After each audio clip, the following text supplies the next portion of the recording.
everybody's getting here. I was just doing more research. What's up, boss? Oh, it's good old Boss Blunts as the wonderful guest for tonight, everybody.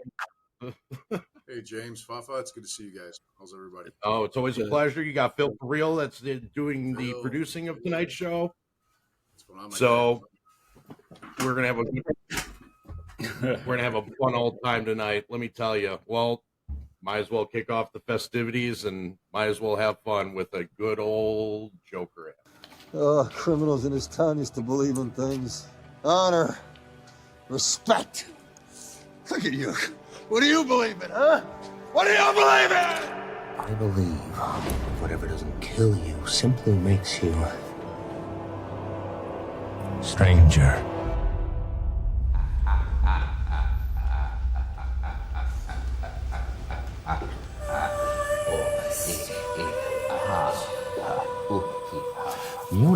You know what I noticed? Nobody panics when things go according to plan. Even if the plan is horrifying. I'm not a schemer. I try to show the schemers how pathetic their attempts to control things really are. Good evening, ladies and gentlemen. We are tonight's entertainment.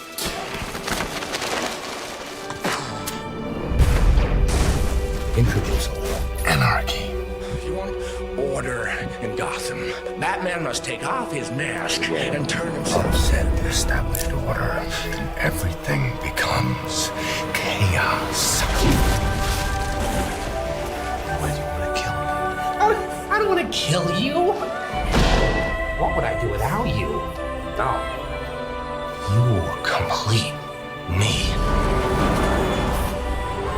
Some men aren't looking for anything logical, like money. They can't be bought, bullied, reasoned, or negotiated. Look at you go! Some men just want to watch the world burn. I'm an agent of chaos. Another thing about chaos. It's fear. And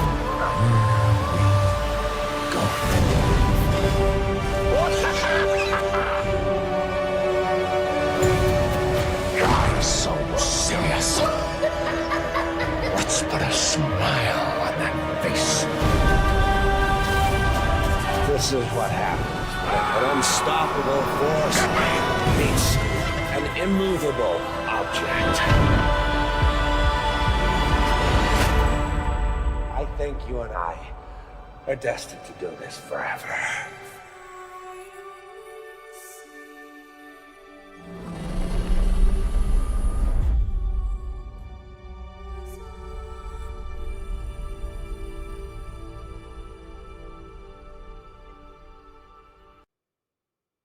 This is a shout out for Lantern for making me that wonderful intro. And I have to thank my good producer, Phil, for helping me make this and displaying it all to you. Welcome to the AMC Ape Cage. Well, I hopefully you all enjoyed that. We had some wonderful production. So that is me and my good friend, Phil. So we had a fun time doing that one. Boss, thank you for coming and joining us. You like that? Yeah, that was cool. All right, cool. Well, I'm happy that you enjoyed it. I hope everybody else enjoyed it as well. I have some also funny ass commercials for everybody. That's going to be played on later on today. Chaotic, how are you? Hey, doing great, man. How are y'all? Oh, just having a blast over here. We're going to be the first topic of discussion, and I think is really pressing, considering that you have one Evergrande, that liquidation court that's coming up on the 29th. That's one. Two, the interesting thing about it, and from what I was able to actually learn about, was that our good friends over at Citadel are trying to purchase these debt covenants that Credit Suisse held. Don't know why. I probably have an idea why. It's probably because there's crap that's hidden in Evergrande that's a part of that crap with Credit Suisse and us.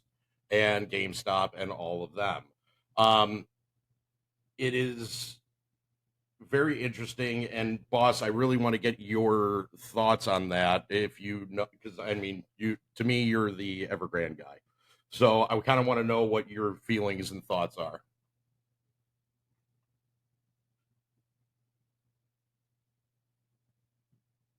Definitely need to unmute your mic, though.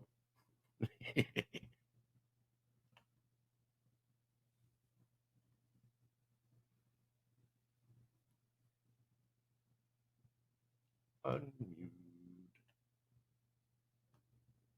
I know. I think there's a bunch of hidden crap in there. I can tell you that much. Definitely a bunch of hidden shit. Notice that Citadel was Go ahead. actually really trying to get involved with that. They're the only one that's actually putting in to try to get some of that bond and that debt. So it was kind of interesting that they're the only ones trying to pursue that. Hopefully, boss actually can come back. Oh, yeah. There you are. There he is. Urgent call I had to take. Sorry about that. No, you're good. So the question that I had was, I found out that Citadel is trying to repurchase these bonds that are over in China that were Credit Suisse's.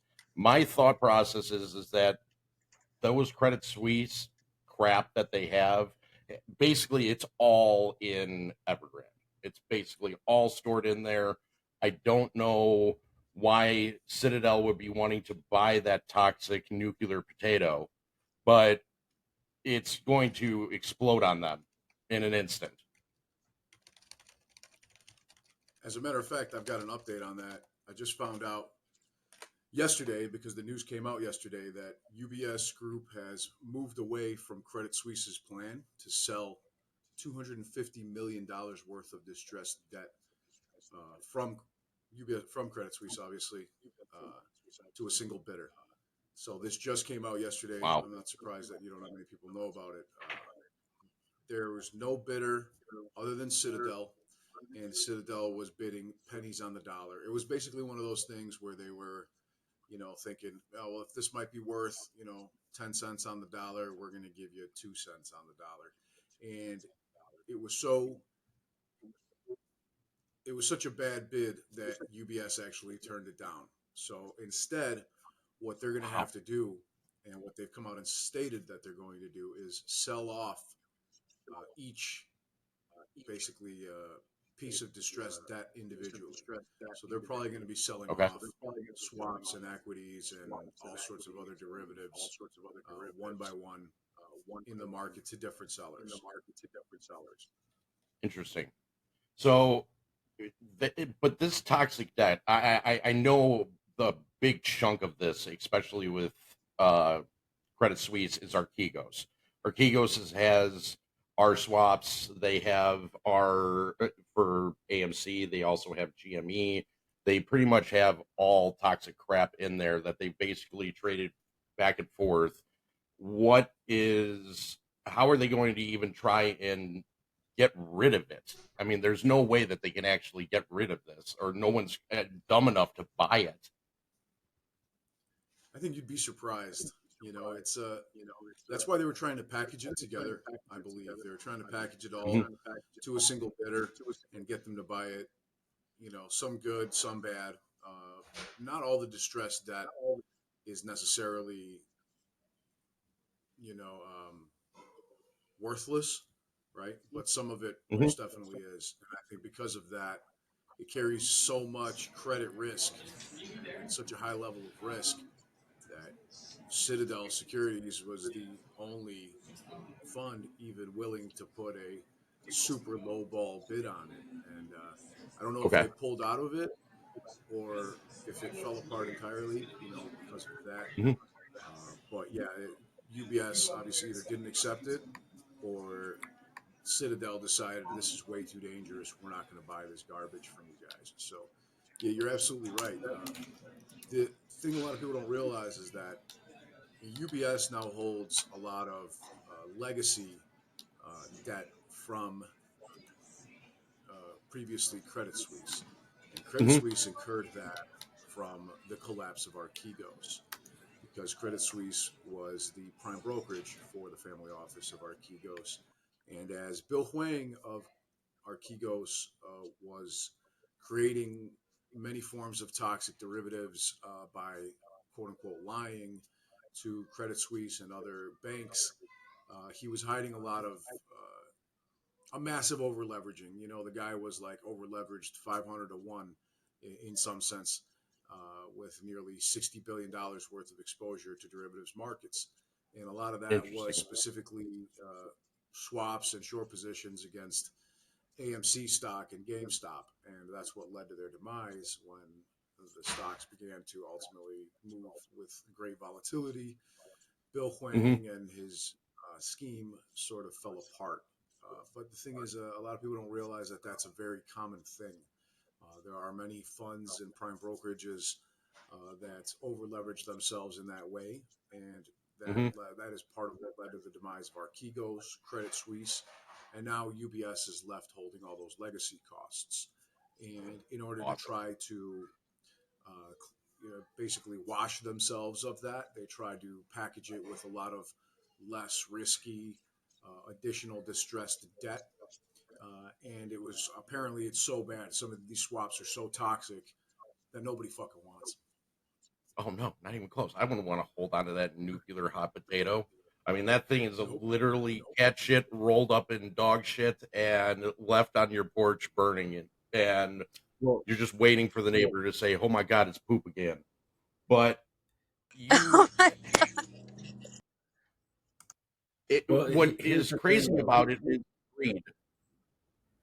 Let me it say all something. stems from. So, Boston. Go ahead. I was just going to say one of the things that actually based off the Archegos case that was actually admitted was not only were they over leveraged, like Boss Bloods was saying, but they were actually throwing in naked bonds. They were actually just keep streamlining and syntheticing out those bonds, and that's one of the problems that they had that kept getting passed on because they had no money to be able to back it, and then they kept using it to push out the can, so to speak. I mean, they were trying to keep pushing the dates back on when these actual bonds were due and the swaps that they had, which were over leveraged. So they kept pushing and pushing and pushing and creating new ones and new ones. And then all of a sudden, what happens? Bill Wayne got found out. And then all of a sudden, he admits to a lot of this stuff in the actual Archegos documents. So we've actually been looking at things like that since when it originally happened. And now they're actually coming out with things that we assumed, we thought we knew, but now are becoming fact. We all conspiracy theorists, but now we're proving that we were right all along. And they're trying to do that, and they're lumping everything together. Like we were saying, that it wasn't just AMC and GME, but imagine all the other shorts that they've been doing. You wouldn't be surprised if Tesla was involved, because what is one of the worst shorted companies is Tesla. And so they've got to have a bunch of stuff that they couldn't handle. And if we go even further, HSBC had a lot involved when it came to UBS and then pushing this whole getting Archegos taken care of, because HSBC was struggling. Well, BlackRock was too, but yeah, but BlackRock bought it, like I believe what I was reading, it was like 38% more into the UBS or into Evergrande. I think that's what I was reading. Yeah, it's 38, but keep in mind who's the funder. So again, we go back to Archegos and UBS and this whole Evergrande situation. Think about it. HSBC and BlackRock were together and combined. So they're actually, I was looking at this just a little ago, that HSBC was funding a lot of stuff when it came to the UBS, and they are toxic when it comes to Evergrande as well, because they have, I think it was 38% of the money between BlackRock and HSBC. So imagine what's going to happen with HSBC if they actually cannot get at least something out of it, right? Blammo. I got a funny story, actually. HSBC cut a check. Well, a customer cut a check to my company, one of my businesses, and it turns out that for some reason or another, it was not able to be processed. So much so that HSBC actually had to cancel the check, and so the check, it was several $1,000s was returned from one of the deposits that I made because they weren't even able to process it. HSBC was unable to pay this, and my check, along with many others for other businesses, was returned. And I was told by the customer that HSBC would issue me a new check. And about 2 weeks later, I got a check from my credit union, and it was a copy of that check. It said, you can use this as the same. Be quiet, please, okay? They said you could use this as exactly like the standard check, but it's a copy of it. And even to this day, I think it's been about 3 weeks now, we have not received the new check from HSBC. So I think this happened to a lot of businesses, and it was directly related to an internal problem with HSBC. It seems like they're going to be having a bunch of those problems, considering that all of the banks, through dark money, through dark channels, are all involved with this one collateral position, because everybody has bought in so much of this, and they are just rehypothecating it and pretty much doing exactly what Bill Wang did, and just reusing Evergrande's collateral. And soon the chickens are coming home to roost. I hope it's the 29th.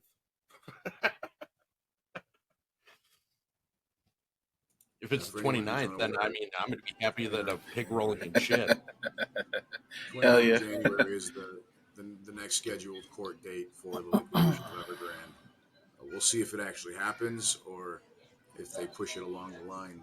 Again, I know that the Chinese New Year is supposed to be about, I think it was February 10th this year.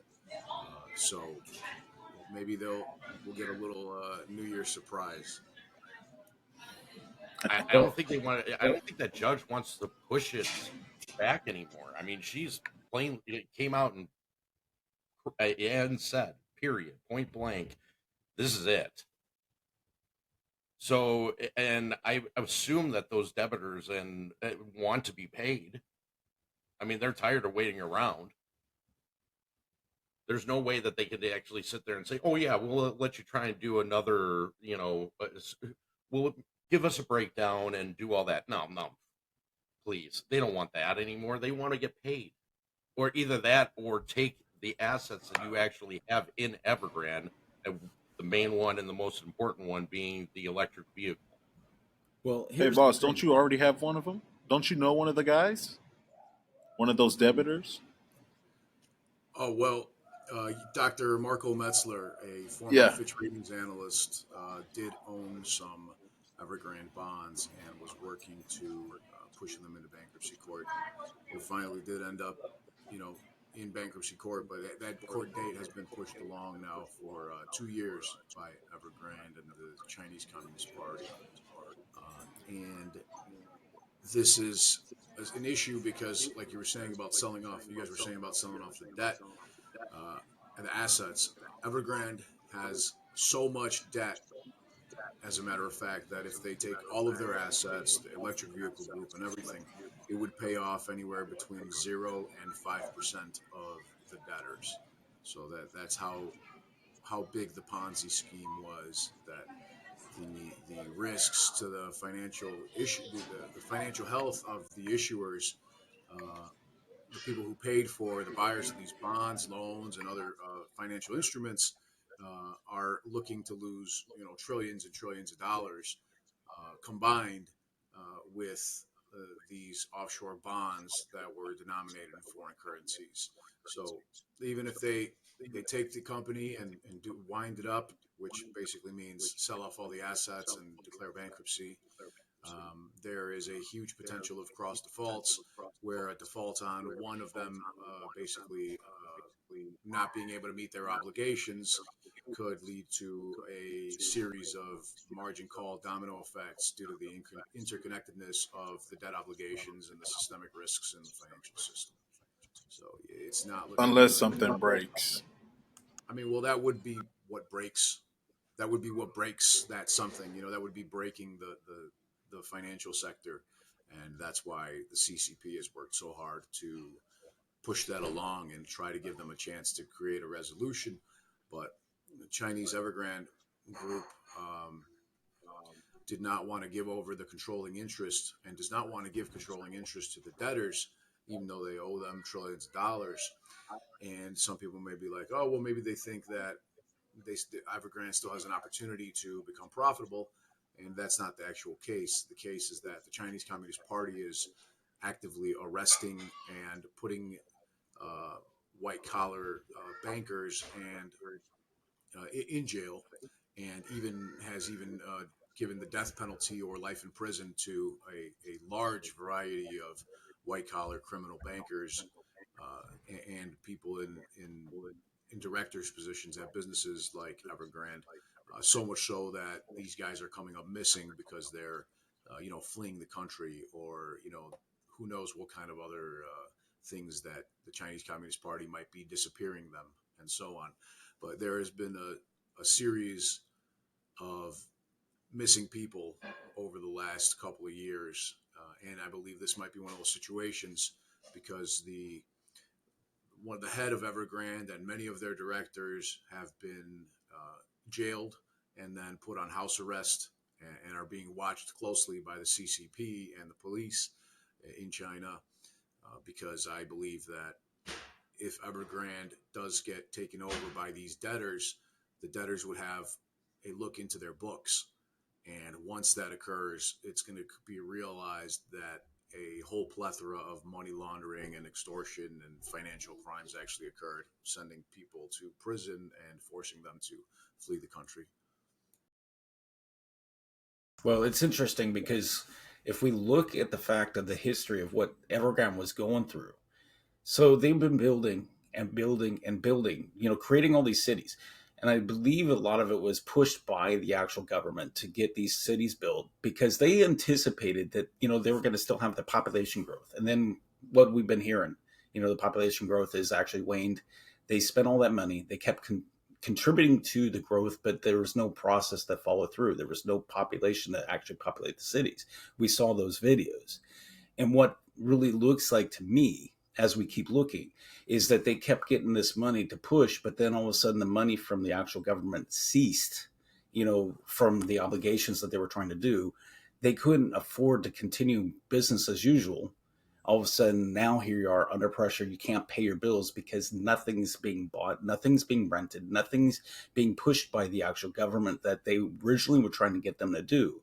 Because we're talking about a company that's building not just business structures, but also residential apartments, growth of stores and things like that. But they don't have anybody to utilize them.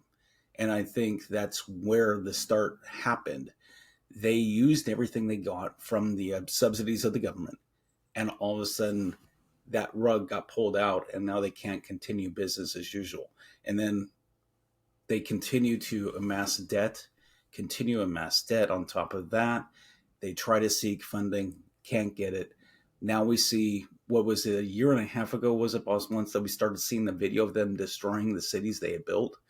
And, at that point, they were pretty much toast. They couldn't do anything.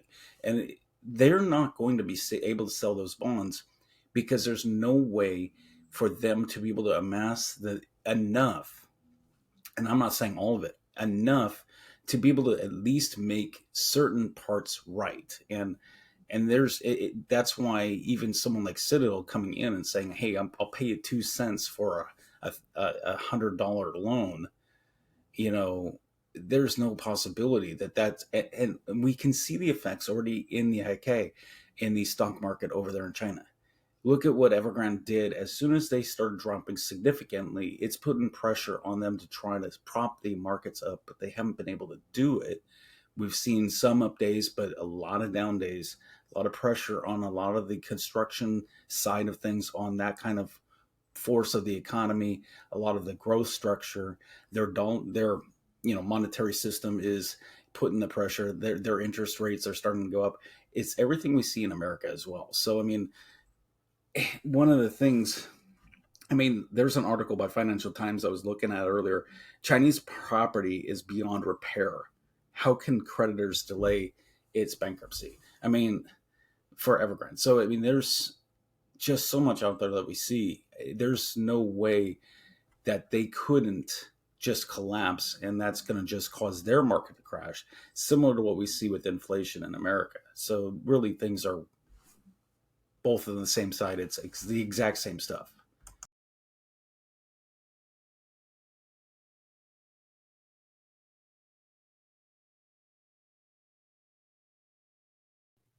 There is a lot of problems, is basically what it is. I know, Chaotic, you had some very interesting points that we were talking about earlier. I wanted to kind of go over those, so this way you actually have a way to ask those questions, because they are interesting. Yeah, so I saw that the CCP turned off short selling.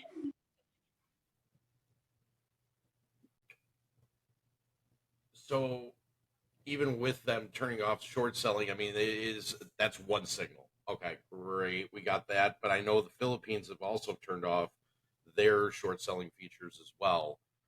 Yep, and South Korea. So does this directly affect? I mean, no one's dumb enough to short Evergrande right now. So, but it does tie into the collateral that they're using. It would have to.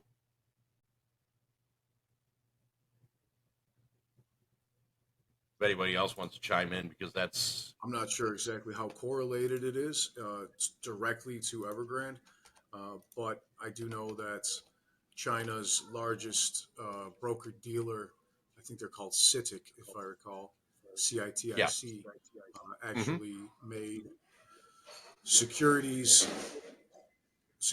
lending, turned off securities lending, disabled retail investors such as ourselves or anyone in China from borrowing securities for the purposes of short selling. And they also went to their institutional investors that use them as a broker dealer and increased their margin requirements. So it's an interesting situation, to say the least. I wonder if others will follow suit.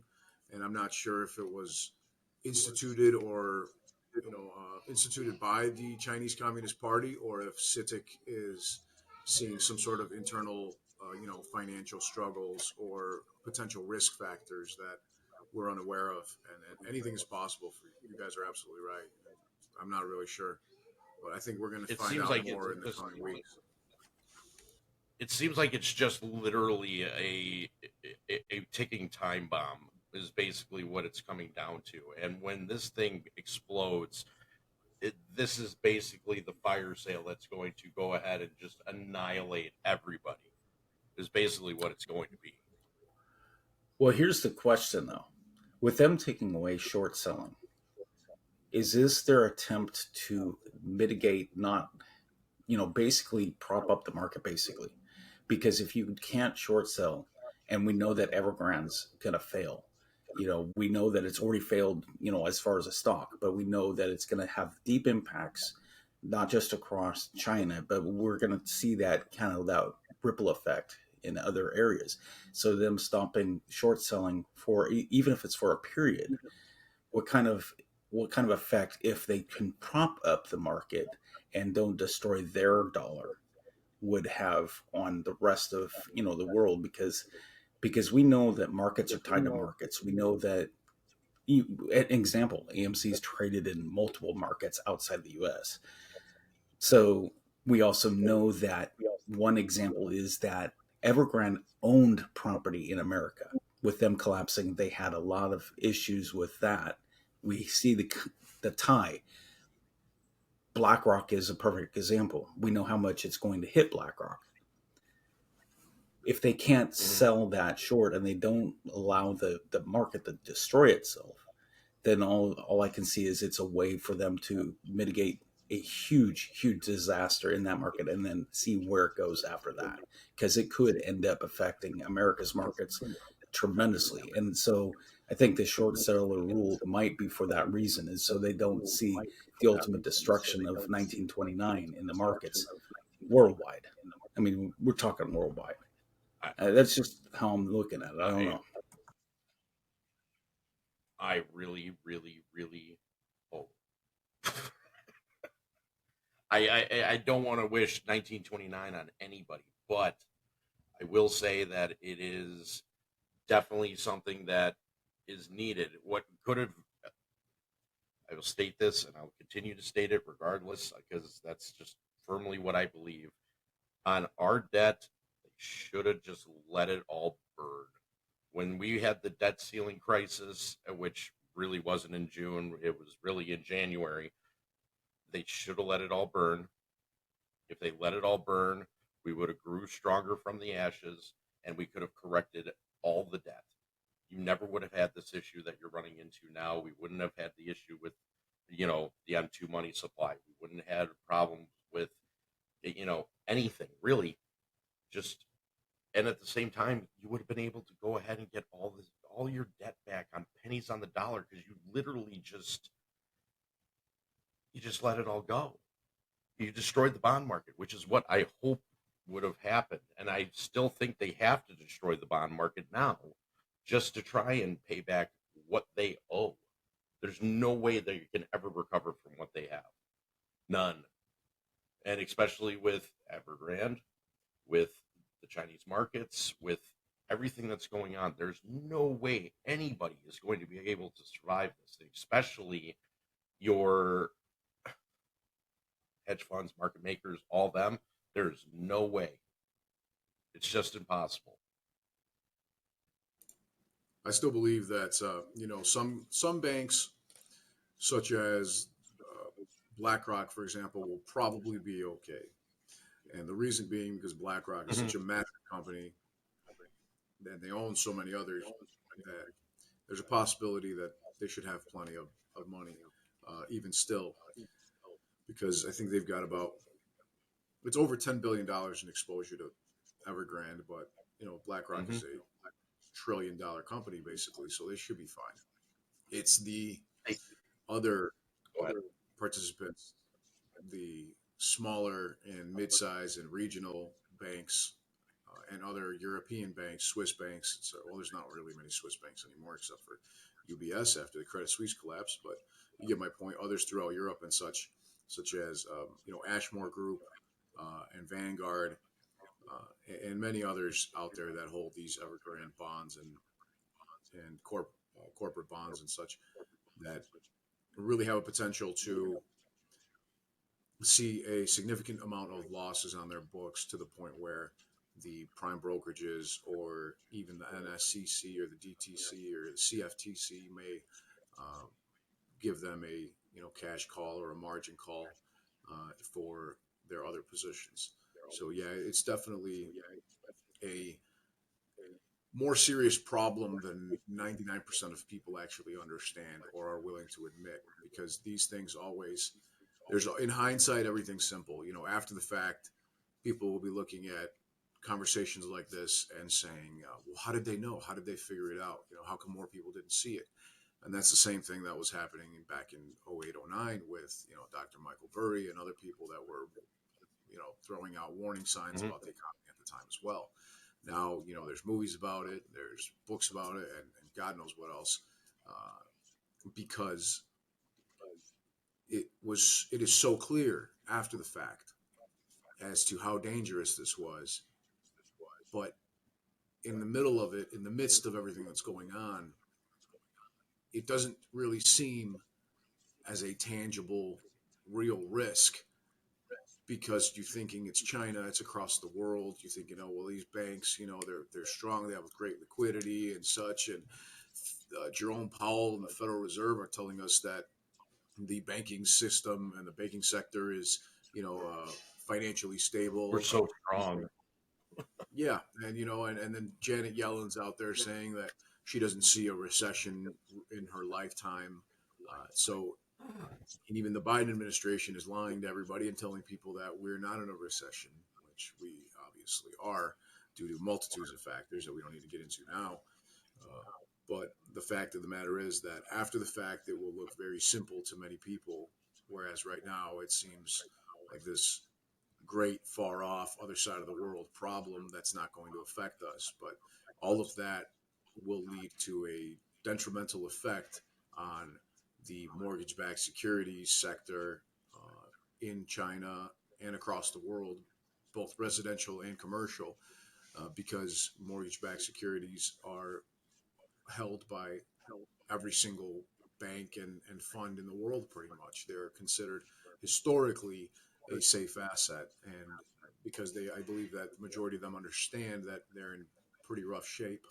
There is a ridiculous amount of credit default swaps out there, which hedges against the loss on mortgage-backed securities, but all of that leads to volatility and inevitably uh, serious issues for many firms that will undoubtedly uh, force the Federal Reserve to get the money printer out and do a significant number of bailouts, just like they did with AIG, for example, the insurance company back in 2008.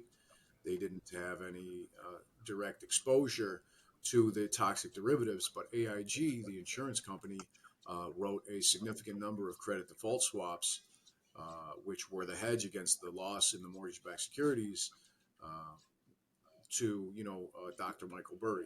And they lost so much money paying out those credit default swaps, even though they didn't have exposure to the mortgage-backed securities directly, that they required a multi-billion-dollar bailout in order to maintain in business.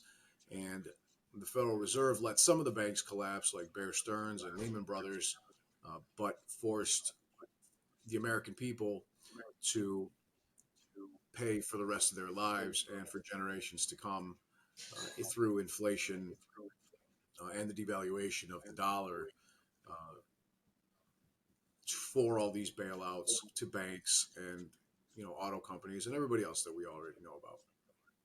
It's a serious issue. They had to. There's no way that they were going to. But the problem is that instead of they just gave themselves fat bonuses, and only one guy went to jail, and then they tried to blame it on teachers and immigrants and poor people. Well, I mean, here's a question, James. What do poor people have to do? I know, but here's a question, boss. So we know that UBS is dealing with the pressure. We know that HSBC was tied with BlackRock, and they have a lot into the Evergrande. What kind of effect do you think that has on Deutsche Bank and a lot of the other bigger banks that do a lot of this stuff? Because we know Deutsche Bank is heavily involved in the German market. We know that they might be exposed in some ways. So I'm kind of wondering if we think that somehow the buck got passed into the German markets, and what other markets may be affected directly, because we know this is not just one isolated event. We know that how much is actually dealing with in America. We know that the Swiss are dealing with it a lot, and we know HSBC, being from London, is affecting. But the German markets are actually very strategic in a lot of ways when it comes to the market structure between the East and the West, because they're like one of the middlemen, so to speak. So where do we think that? Because I think there's going to be a lot of pressure in them, because there's probably a lot of mortgage-backed securities. There's a lot of loans out to a lot of big conglomerates we can call Mercedes-Benz, or any of those major car companies that are over there, because we know what happened during the collapse. We had bailouts in car companies. So I mean, at this point, there's got to be something else that's happening that we don't see, but maybe you have an idea of what you might think.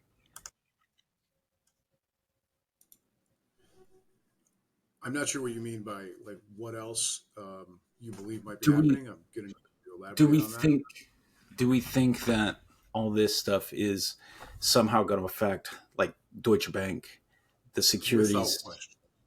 Yeah, because I don't know if people understand the gravity of it, right? No, every single bank in the world will be affected. We don't know each one of them to what extent yet, but there are hundreds and hundreds of bondholders and holders of commercial paper of Evergrande, not including their electric vehicle group and all their other subsidiaries. We're talking trillions and trillions of dollars in debt that is spread across the entire financial sector. But like you're saying, Deutsche Bank, everything from Germany to America, South America, Africa, Asia, Europe, and everything in between, even fucking Australia. All of the banks will feel it in some way or another directly through their Evergrande bonds. And then those that don't will feel it through the interconnectedness, through the web of the financial sector, through either mortgage backed securities or credit default swaps or a plethora of other situations through downturns in financial markets, stock markets, bond markets, anything related to equities is going to be affected because all of them are extremely connected. All of these banks hold rehypothecated assets and liabilities. And for those people that may not understand, rehypothecated means reborrowed over and over again. That's as if I bought some Evergrande bonds for $10 and I sold them to you, Fafa, and I got, $8 back, and you sold them to Lantern, and he sold them to Chaotic Good for $6 and sold them to Bleach for $4 and so on here. And we only have, one bond, and that's all connected. So we've all got exposure to that initial $10 of bond. We've got, $26 of exposure between us, for example, and then at the same time, I'm using that $10 worth of my bond as collateral against my margin position. And your Fafa, you're using $8 and Lantern $6 and so on. So now we've rehypothecated both the liability and the asset of the bond. So now I've got, we've all combined got, say, $40 worth of rehypothecated assets on this single bond that none of us is going to see anything paid back. So we're going to collectively have a greater net loss than we will have any sort of profit. So that will force a multitude of banks. It will force me and you and all of us that I just mentioned, to have to sell off other assets. And that could potentially lead to a downturn in financial markets, which would lead your position, for example, Fafa, to lead you to have too much exposure. And say Security James comes and margin calls you because he's your prime brokerage, for example, or he's the NSCC. Damn right, I'm margin calling Fafa. And now you've got to go out and sell some of your other equities. You sell some of your blue chips, and the sale of those blue chips puts Lantern into a situation where he doesn't have enough collateral now because all of a sudden his Evergrande and some of his blue chips have lost too much value. So he's got to go off and sell some of his bonds in order to get enough cash and close some short positions. And then that would put Chaotic Good in a situation where her blue chips, her Evergrande bonds, and her other, say U.S. treasuries or whatever, treasuries you want to say, or bond notes, made her lose too much money to maintain her current margin position. So Security James margin called Fafa, and now Fafa sees the risk, and you're a Chaotic Goods, lender for some short positions. So, Fafa, for example, you pull some of your borrowed securities back from Chaotic Good, and now Chaotic, you're in a situation where you've lost your Evergrande bonds, your U.S. Treasury bonds, and some of your blue chip value, and now you have to, buy back some shares of AMC stock or GameStop stock, for example, and you have to go out onto the market and buy that. That could cause the price of those assets to go up. Meanwhile, you have to fire sale other assets, like we just mentioned, other blue chips that you hold, say NVIDIA, for example, and that's going to cause that price to go down. And then at the same time, it could go on and on. Then Bleach, it goes and bleeds into the Bleach's portfolio, where he's losing the Evergrande bonds, the U.S. Treasury bonds, and all these other blue chips now, NVIDIA and, say Meta, not MMAT, but, Facebook, Meta. And so he's selling off all four of those in order to close out positions in, say, an over leverage in shorting of PSLV, Sprott Physical Silver Trust. And now that starts to cause the paper, the paper that's backing silver notes to start to go up in value, because he's got to buy back some of this paper. And then there's all of a sudden there's a run on the brokers, the metals brokers, and that causes the silver and gold prices to go up further, and so on. So it's very easy for all of these banks, when you're talking thousands of firms, anything in the financial sector, even especially insurance companies, which are extremely underrepresented right now. I'm talking life insurance companies, you name it, auto insurance companies. Uh, they've got a massive risk factor here as well because they're very over leveraged. So a lot of people think it's just banks, but it's really the entire financial sector. Anybody that deals in financial securities, whether it be the broker dealers that you buy stocks from, the DTC or NSC that lends them the stocks or that borrows them, collateral, the banks that are lending the shares and the money to the hedge funds and the family offices that are shorting the positions, to the United States Treasury, who is trying to sell off bonds, and their bonds are going no bid because there's not sufficient money in the money market mutual funds that has been being held through the reverse repurchase program. So now the U.S. Treasury bonds are going no bid. The bond market could collapse. The securities markets could collapse. And all of this ends in the Federal Reserve getting the fucking money printer out, printing more money, and bailing out thousands and thousands of market participants through what will potentially be, and in my opinion, what will almost likely 100%, in my opinion, will be the greatest inflationary money printing in the history of mankind of a single day. Because in order to save the financial sector, which gives the United States a vast majority of its strength, they're going to have to do that and bail out almost all of these companies. And I think it's going to happen in Florida because right now the insurance companies are suing the customers over the housing, crisis going on right now. Like they're literally suing the customers. There's a customer that requested some business done on their home, and the company told them to wait for a whole year. That customer decided to do the work themselves, and now the company's suing the customer for that money. Well, we do remember and make sure what one of the biggest things is if you remember them going back and talking to the lady from Florida who had the multiple houses and she was paying multiple mortgages on. I mean, that's actually happening still. And we've seen the bubble.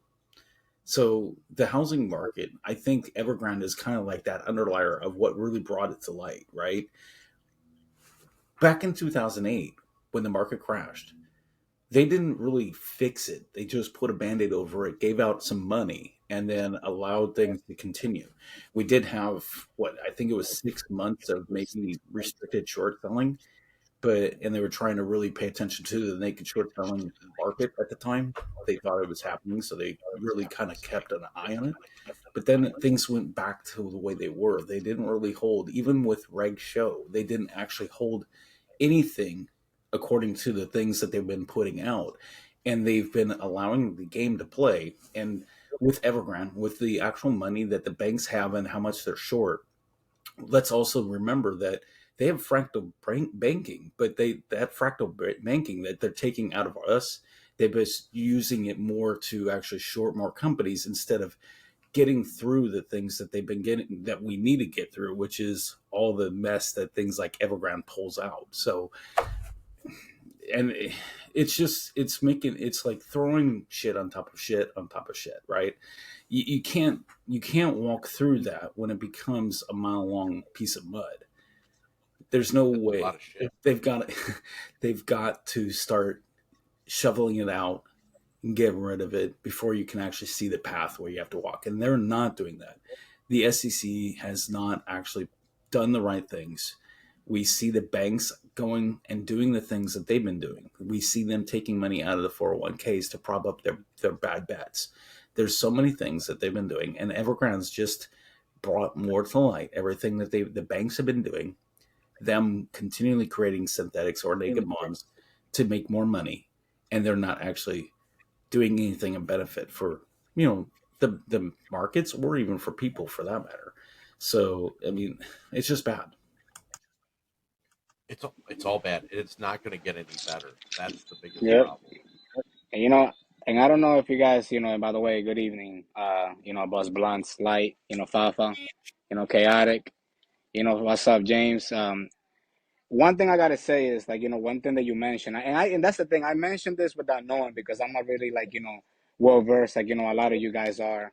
And I've been saying to people like that to look into what happened into Venezuela. Like I always mention it, right, James? I always say like look into Venezuela. There were people that went to sleep rich. They woke up poor the next day because of what they did to their currency. You know what I'm saying? So the same thing is what I'm trying to tell people now. When things are gonna happen, you better have a plan. You better have something that you know that that's gonna keep its value because the paper is not going. In my belief, right? And I guess Blunt shares the same belief because I don't see a way that they can get out unless they do this because they have to keep the system in place that has always been in place. You know what I mean? So I don't know how they can destroy the system in order to like pay us out. I don't think they would do that. I think they would just pay us out in the way that they already know how to do it, which is printing money and then making the money way like the money's gonna be less. So and that's basically like them taking the MOAs away from you. You know what I mean? By making you get less money, if you don't have a plan ready to go, you have to be ready. You have to know what you have to get. For myself, silver, gold, land, things that is tangible that you can hold in your hand. So that's what I always say to people, and I'm glad that that I have a shared mind into when that comes. Because honestly, I've been mentioning to people all the time and looking to Venezuela people because the same thing can happen here in any country. It can happen in any country. In Venezuela, a lot of those people went over to my country, so it's like I'll tell you firsthand, they're sharing houses. This shit is serious. They're sharing houses. They were forced out. Uh,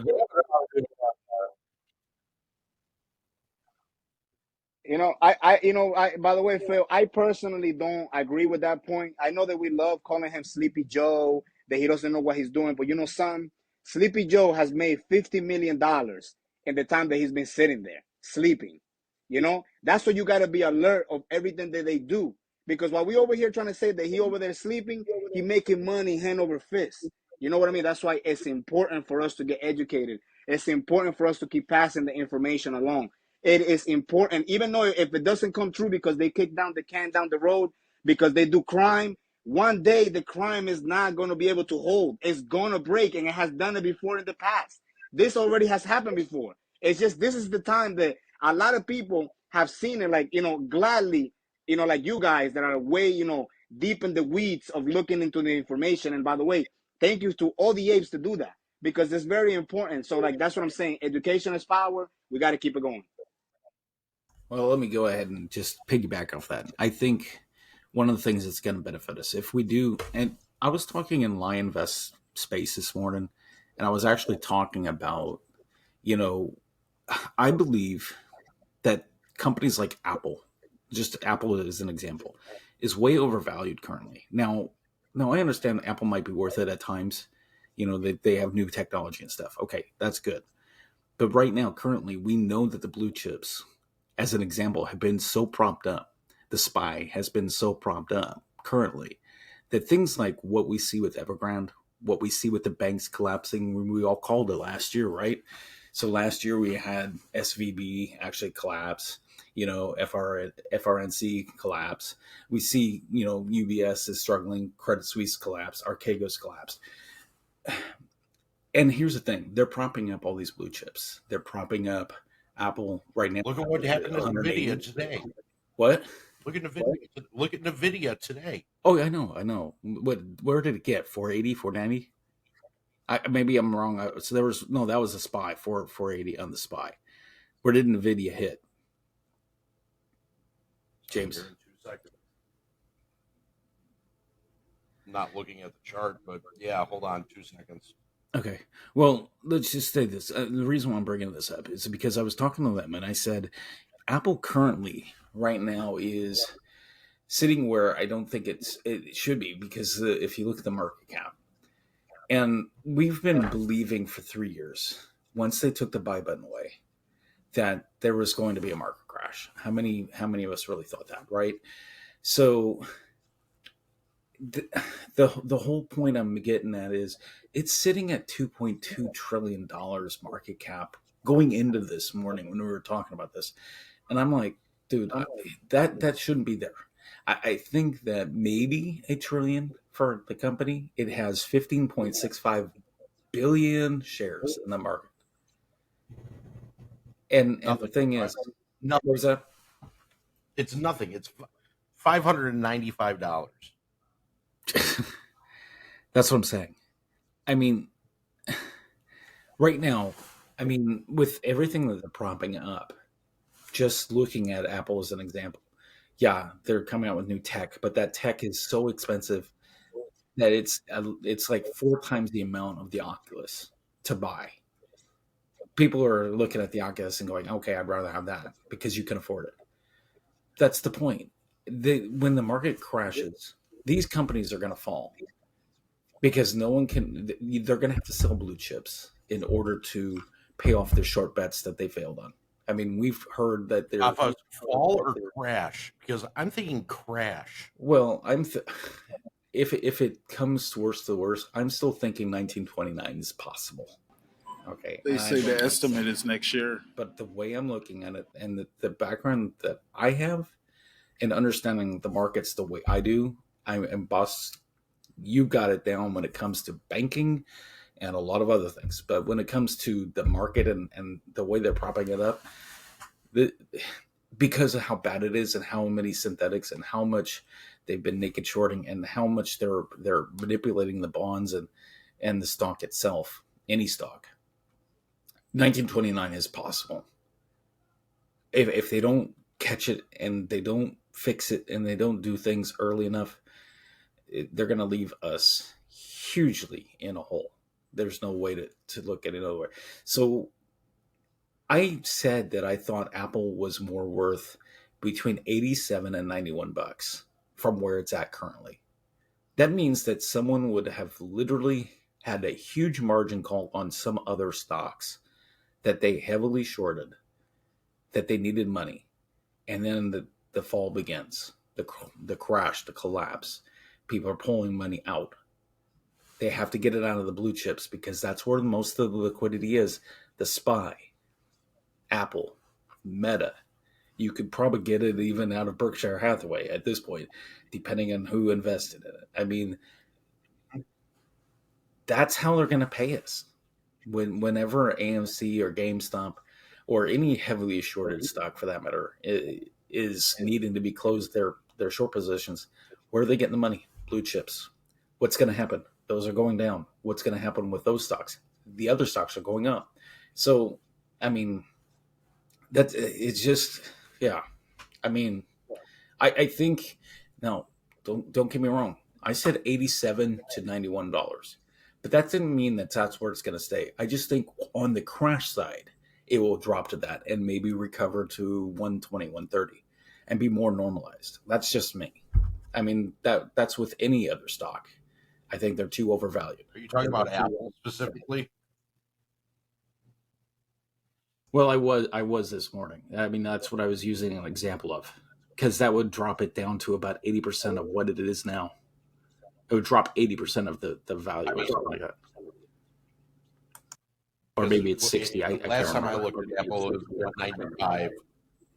Yeah, it was 195, right? Yeah. So I was talking 87 to 91. And that makes sense. And I can see it going all the way to like $45. I mean, just think about the amount of shares they have, the amount the cost is, the amount of debt they have, and you just kind of really figure that right now it's just too high. Same with NVIDIA. I mean, don't forget, Apple doesn't have the chips that they need to build things. That's what they've been dealing with for the last 6 months to a year, is they can't get the chips.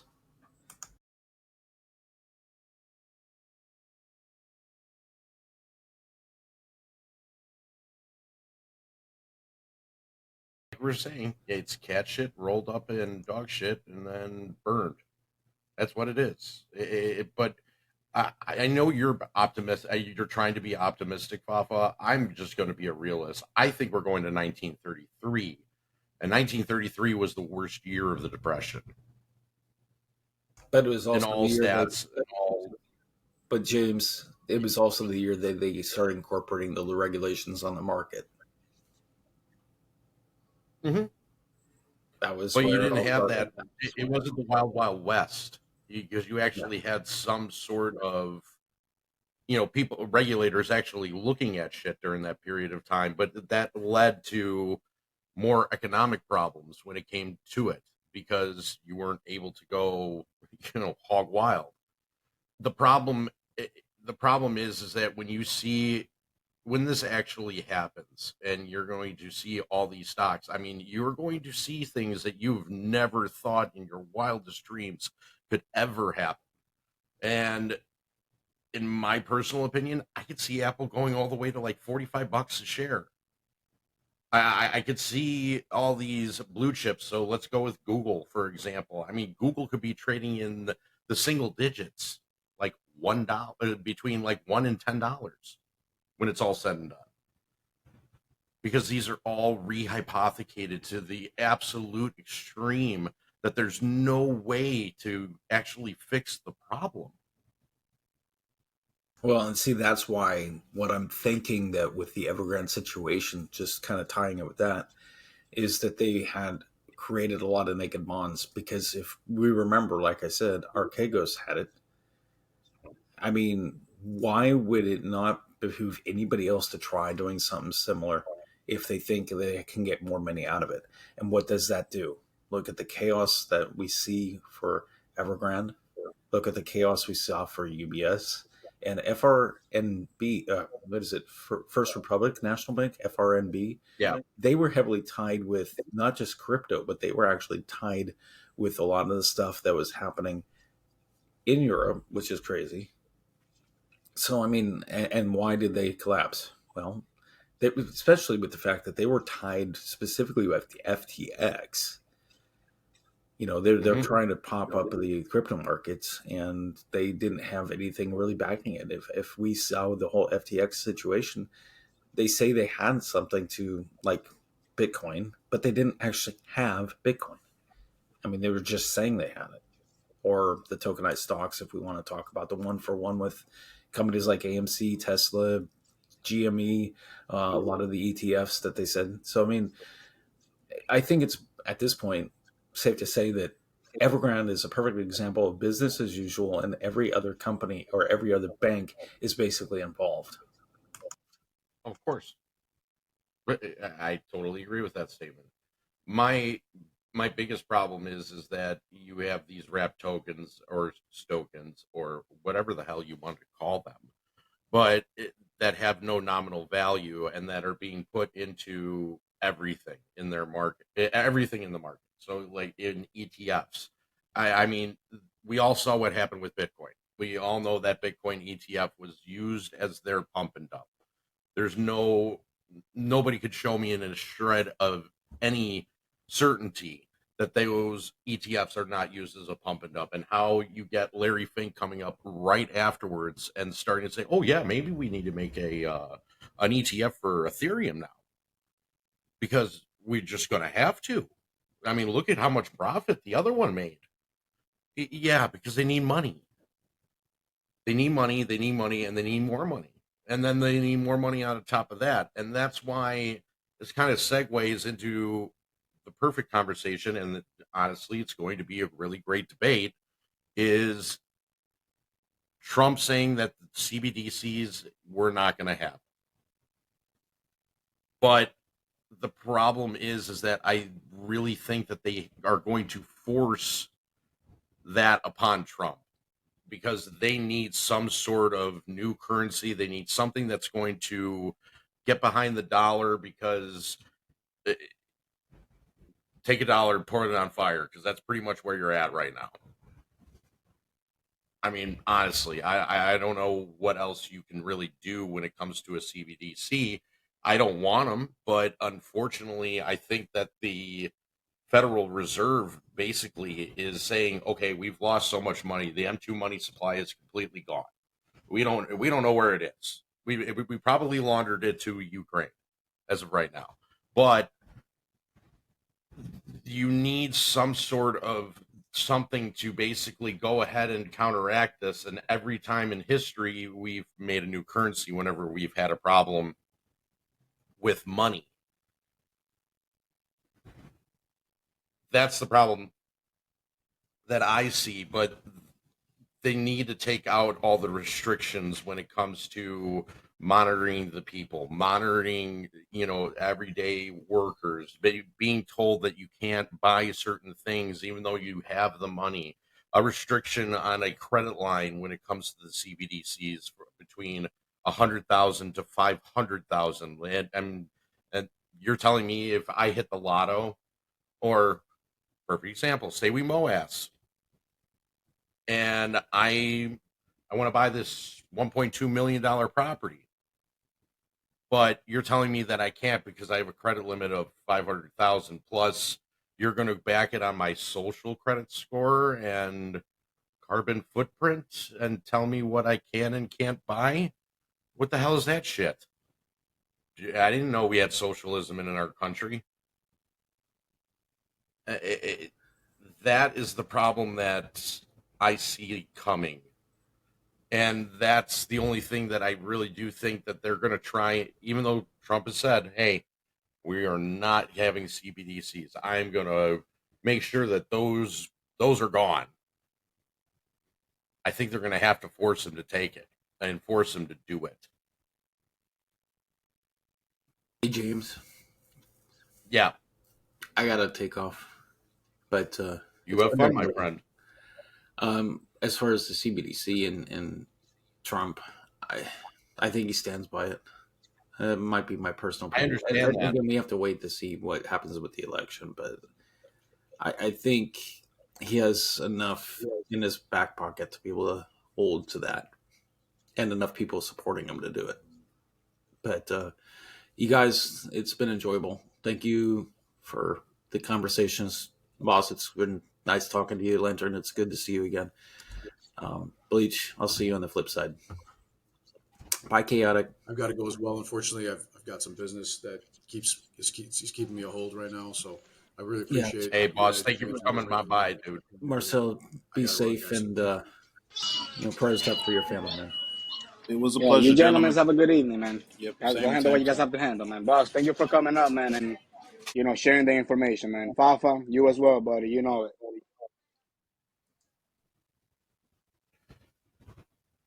All right. Back to the gruesome foursome here. Let's go ahead and Phil. Bye, Phil. Bye.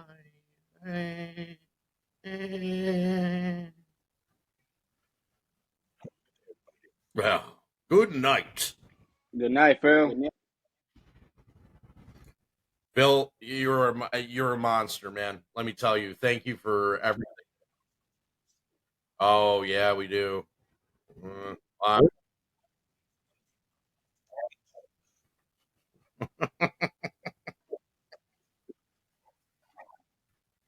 Good. Oh wow, that'd be awesome. That'd be absolute gangster. Let's go. So, but honestly, where's Chaotic? Chaotic, me and you were talking about this in regards to the CBDCs. I know your opinions are very, very, very strong. Well, it's strong, but my strong opinion is that this could have been prevented 3 years ago. But right now, the CBDC is being beta tested, basically, the infrastructure for it with a select group of financial entities.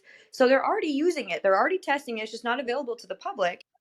And the FedNow wallet's been, or the FedNow app, which I personally believe will become the wallet, has been live as of this past July. All of the political hullabaloo around stopping CBDCs is theater. We're past the point of being able to stop it, not just because of those things, but because they have done so much damage to the paper currency. Like, we're upside down on printing money to stay ahead of counterfeiters. These bills have to have holograms and shit on them now. And then coinage, I mean, pennies shouldn't even exist, y'all. No. There's no point to a penny. I think that what they're going to do is just let the whole thing collapse and reset, and they're going to push forward into digital currency. Everything in the future is going to revolve around the blockchain. We have to wait and see it on that, man, honestly, because whatever they're gonna do, they're gonna do. You know what I mean? And we just gotta wait on it. But honestly, that's something that you did say, James, that it makes a lot of sense, man. Like if you see them trying to come up with some type of like new coin or like new like $3 bill, like for us that should be like antennas. Put your freaking antennas up. Because that means Exactly. that means the destruction of the dollar, of whatever currency is coming. Like literally, like if you see that any bill that they want to introduce, the new $22 bill or something like that, is over. Well, I'll tell you, as a silver bug, I did really well after the last market crash with silver. You can't do this anymore, and in a minute I'll tell you why. But I used to take $20 bills and this is when I was in like early college, or I guess maybe halfway through, right? So 2008 and 2009, we saw that silver per ounce skyrocketed to almost $50 an ounce, and it's only done this a couple of times throughout the course of modern history. I used to take $20 bills and go to car washes and coin up laundromats and put the $20 bills into the machine. And then all of the quarters that would spit out, I would pull the silver out and put it away, take the rest back to the bank, cash it in, do it all over again. Then silver skyrocketed, and they started doing things like they call coin shortages. There's never been a shortage of coins. Never, ever, ever has there been a shortage of coins. There's too many, actually. And what they were doing is they were hoping people would go into their closets, into their change jars, and there would be silver coinage or copper coinage in there. And the federal government was working with the banks to sift through that and do the same thing I was doing. Basically, they wanted to pull the silver out and put it away in the reserve, and in exchange they would print a new coin with a lesser expensive combination of metals. But they're scrambling, they're looking for a way out of this, and they see the CBDC as being that thing. I think we're beyond the point of being able to make that stop. I think we just need to prepare. Everybody prepare for brace for impact. I remember Put your that gas too, mask chaotic. on. I remember what you're saying, the shortage of coins. I remember that. I thought that was pretty wild, but I never looked at it that way, to be honest with you. That's pretty interesting. It happened during COVID too. And I have pictures of it somewhere. We're going to like the gas station. They say, please exact change only due to coin shortage. Please use exact change only. Yeah, They want and you to go hoax. into your coin jar. Hold on. Is that how you say hoax? I don't know if I'm pronouncing it right, hoax, The man. Fugazi. Yeah, but, that's Fugazi? Fugazi. Oh, man. You see, like, that's the thing about the digital thing. I mean, I don't think that here in America, they're going to be able to push that like that. You know what I mean? That's the thing. Like, that will cause chaos. Like, if they telling you, like, hey, kind of. Everybody that uses Apple Pay has already basically of accepted course, that but as the practice. thing is, chaotic, nobody's telling you what not to buy and what to buy. That's the difference. That, like, when you start saying that to an American, they're going to be like, yo, hold up, bro. I'm paying taxes and all that. Now you telling me what I can buy and what can I? That's the reason I don't know if that route. Let me run a hypothetical by you.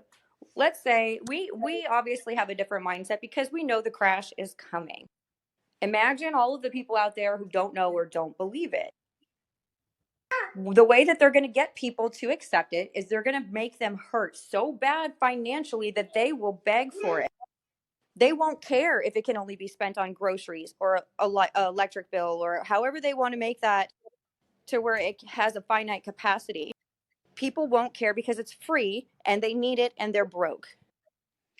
Yeah, I get that. I guess I believe in the American soul, man. I think I believe in the American spirit. I don't think that Americans will stand for something like that. I get it. A lot of people would take into the system. Oh.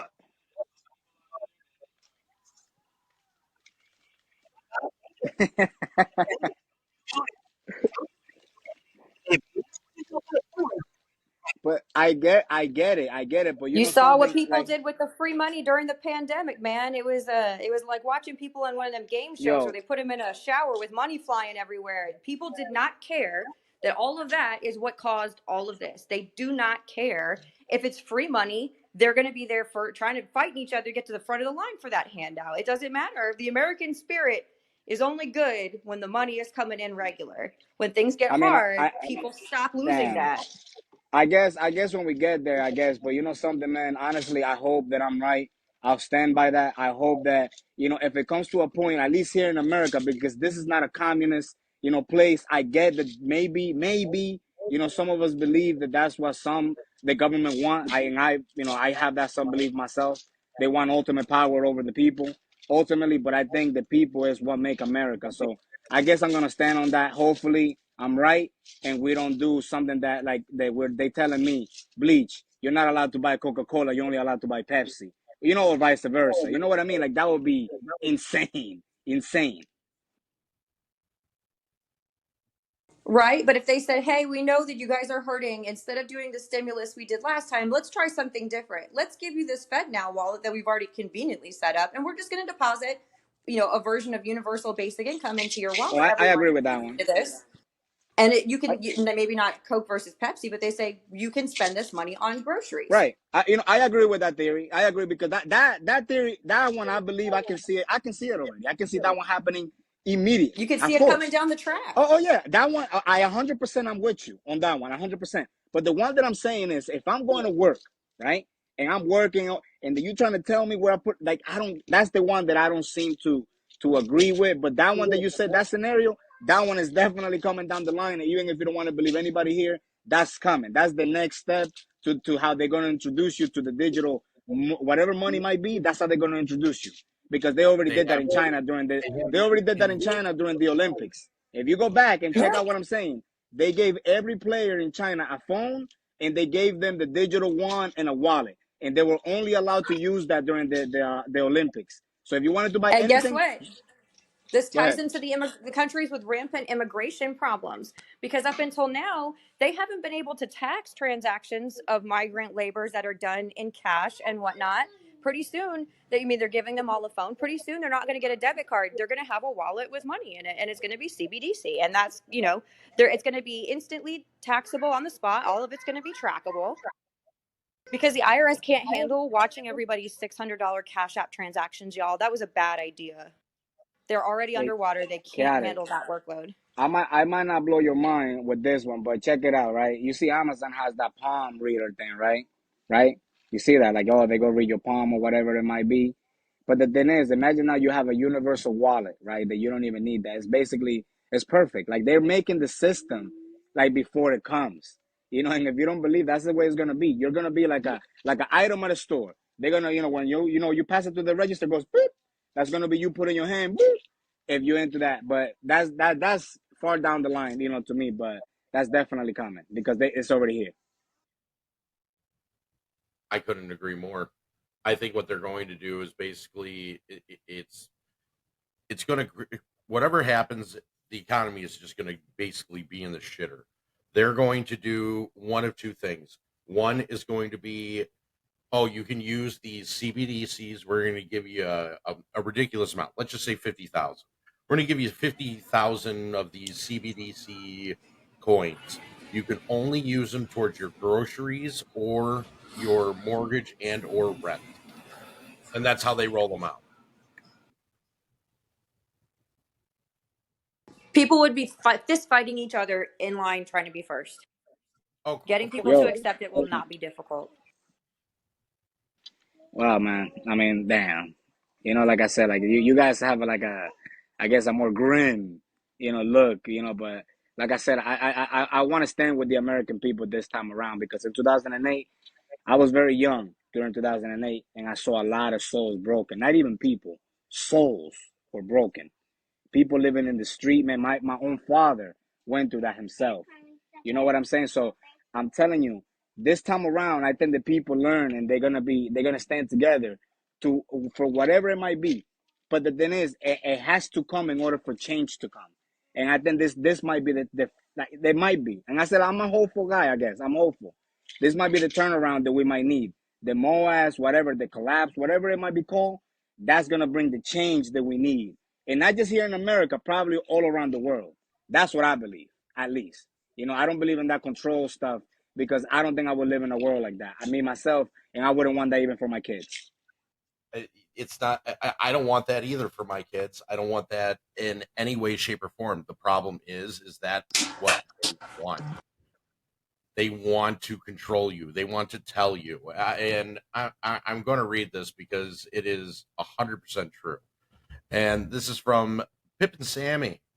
Thank you for this. Kroger is telling me I have to buy 4 or 5, or I don't get the best price. So this is part of they are already telling us how we will buy, what we will buy, and they will restrict it too. Has to be 1 per visit, so we're already being programmed for the bigger control. And how he feels, I buy what I want. Don't get the best price most of the time because I don't need 5.5 gallons of ice cream at once or 5 bags of chips at once. Why should I be penalizing for just needing 1 or 2? I'll give you another example. You ever go in the liquor store and on the labels under the shelves where it'll say credit debit price or cash price, and the cash price is always cheaper? There's a good chance that what they'll do, and obviously that's because of credit card processing fees, but in the same vein, they'll make the taxes on net essential items not as bad, and those items will be priced less if you use the CBDC. They'll blame it on processing fees. And they'll say it's cheaper because it means we don't have to print bills or coins. They're going to use the cost perspective to say, hey, we'll give you a better price because the overhead for us to get to this point is less. There used to be, my buddy used to work at Lexus in Schaumburg. And the funny thing about it is that when he used to work there, they have this huge tent sale. And he would always go up to you, run around, and you're just basically trying to grab people as fast as you possibly can to try to sell them a car. And what he would do is he would tell all the clients, oh, the bottom one's the cash one, but if you finance it, you're going to get this price. Now, why do you think he would want people would want the financing more than the cash? Well, because the dealership is collecting money on the interest that the banks are giving them to sell them those contracts for those cars. And he was just making money left and right, left and right. It is the same exact thing when you're talking about these CBDCs. Here's your CBDC that you're going to be given for you to be able to go ahead and purchase goods and services like groceries or be able to pay your rent. And this way, since we've already distributed it to the American public, now they're stuck with it. And now they're going to have to adapt to it. And now we are able to start controlling their purchase strategies, how we're going to go ahead and keep on telling them, hey, well, you're going to have to buy this because that's what the CBDCs are for. And then here, now the Fed now has a way to garner what they're going to be buying, what they're going to be paying for, what you're going to be purchasing. So if you wanted to go buy that TV, you have plenty of money to do so. Guess what? I don't feel like you deserve it. And that's your government telling you no.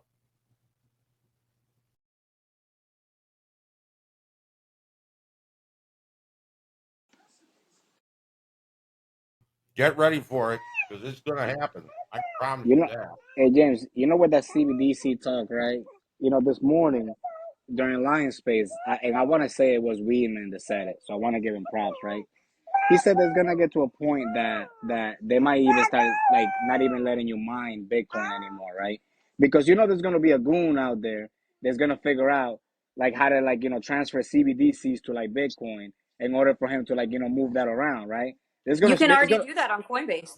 That's I insane. think You see that? I did not know that. USDC is going to end up becoming the CBDC. I think You think so? Circle. Nah. I think Circle. No. Hear me out. I think Circle is going to end up working with the federal government, the Federal Reserve, and then because stable coins would essentially be rendered obsolete by a CBDC on a lot of levels because all they're doing is tethering the value of the coin to the currency in lieu of there being a CBDC. But Circle, I think, will relinquish control of USDC to the government. Source. Hold on, maybe we can do this. They have a hot mic. Yeah. Jody with the hot mic. Oh, Hey, yeah. I don't know chaotic. how to I work agree this with thing. that. Give me a second. Sorry. I agree with Oh, that, chaotic. Actually, all right, I agree with that. I like that theory because I just didn't think that the USDC it will be used. But you know what? It might be because it's already had enough time. It's been there for a while. So you know what? You're probably right.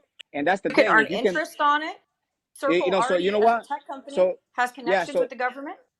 definitely then we meant, if that was him that said it, by the way, in Lion Space Code this morning, he said there's going to be a point that they're not going to allow you to mine your own Bitcoin because they might call that like fake Bitcoin. You know what I mean? Like fake money or something in order for you not to, get it anymore.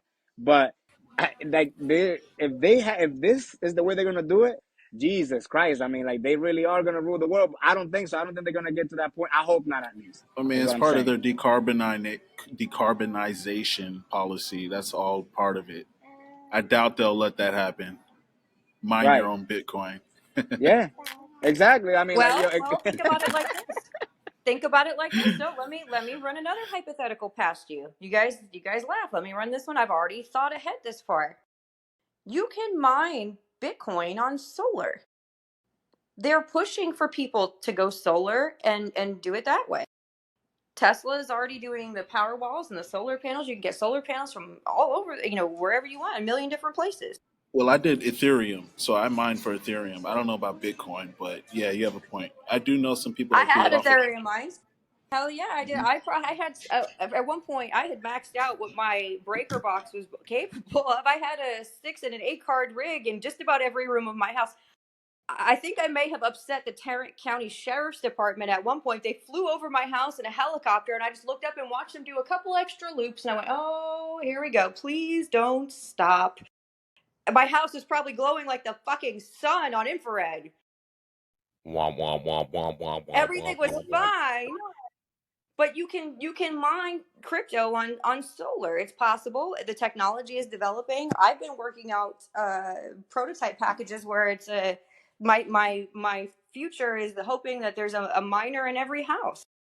That should be part of everyone's retirement plan. A little single unit that just sits passively in the house and mines for you, uses minimal electricity, can plug into solar. If it Isn't aligns it with slower? solar, Is it slower or what? Off of the set, with your setup, solar it just panels. depends. Because you have to account for three times the amount when you're doing solar. Your power source, you have to plan to use up at least 3 times the amount of energy that you planned for off of the. I have a friend of mine that manages a warehouse in Oklahoma, basically, that's set up to where he's managing mines for other people in this big like warehouse facility, where you buy the mine and you pay him a fee to just sit there and maintain it. If something breaks, he fixes it, and all of that. And he maintains it for you in a location not in your house, hooked up to a commercial electric hookup where the price is cheaper. It's wholesale pricing, like way below what the retail market pays. The commercial is super cheap because they're, high capacity. But it can be done with solar. We're getting there. I would love to be a mastermind behind a cool little package that you can put together, where it's a mine that has its own panels. But if you start going into solar territory, you make the climate change people happy. So they may, if there's a way to push it in that way where it's not using electric in the same way, it makes that complaint about it not being environmentally friendly go away.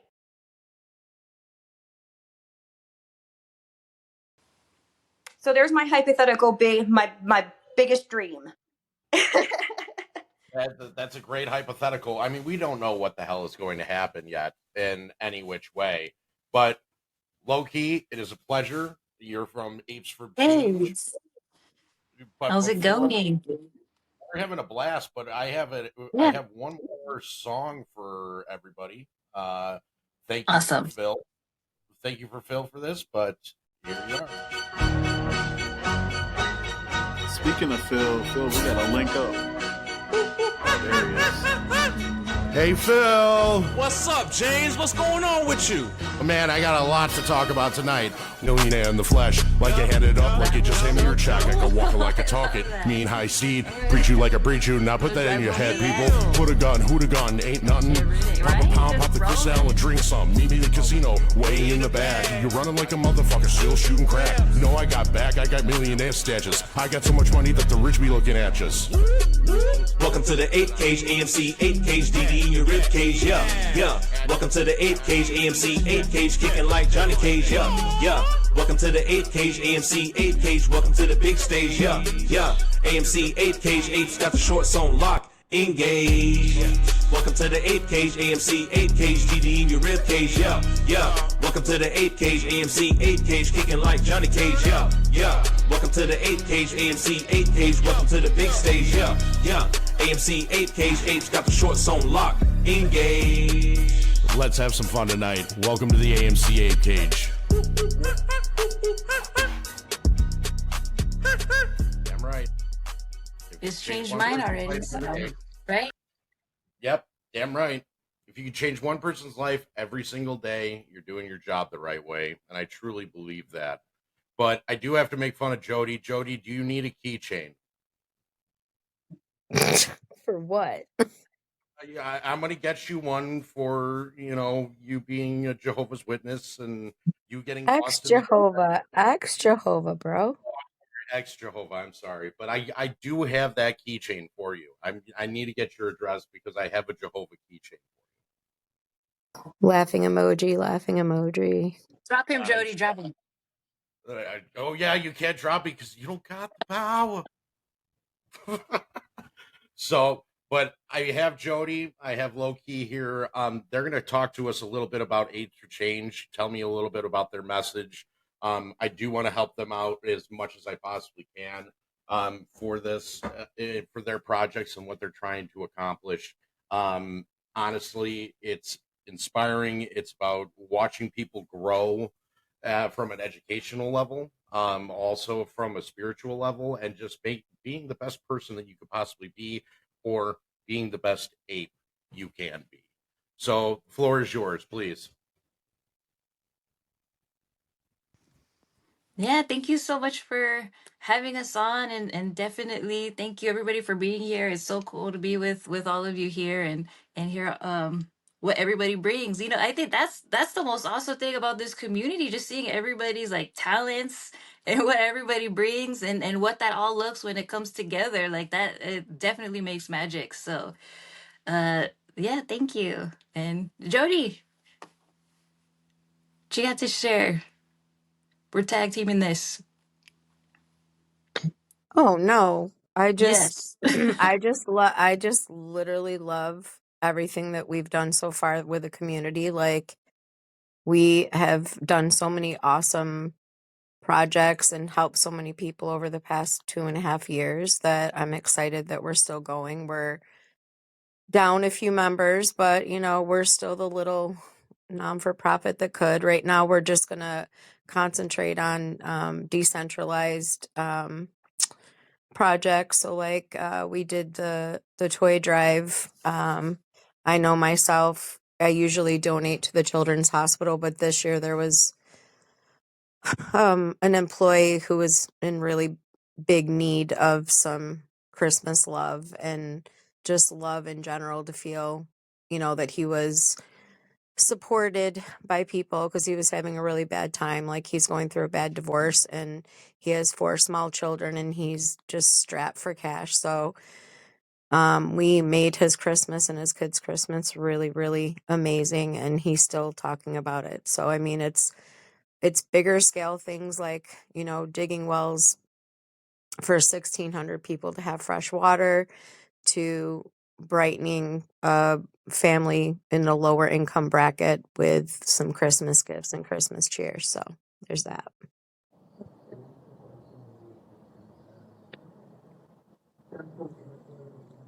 Yeah, and our latest and greatest efforts coming up is our Share the Love of the Movies. So on Valentine's Day, we pick, a group that we want to support, and we just flood them with AMC gift cards. Because just just to show our love and support in the best way that we can, right, as apes. So our first year, we donated to frontline medical workers. That was in what, 2021. 2021. I hear echo myself. In I'm freaking sorry about that. That was I had a huge connection issue where all of a sudden, like my whole computer just shut down. So that is my bad on that one.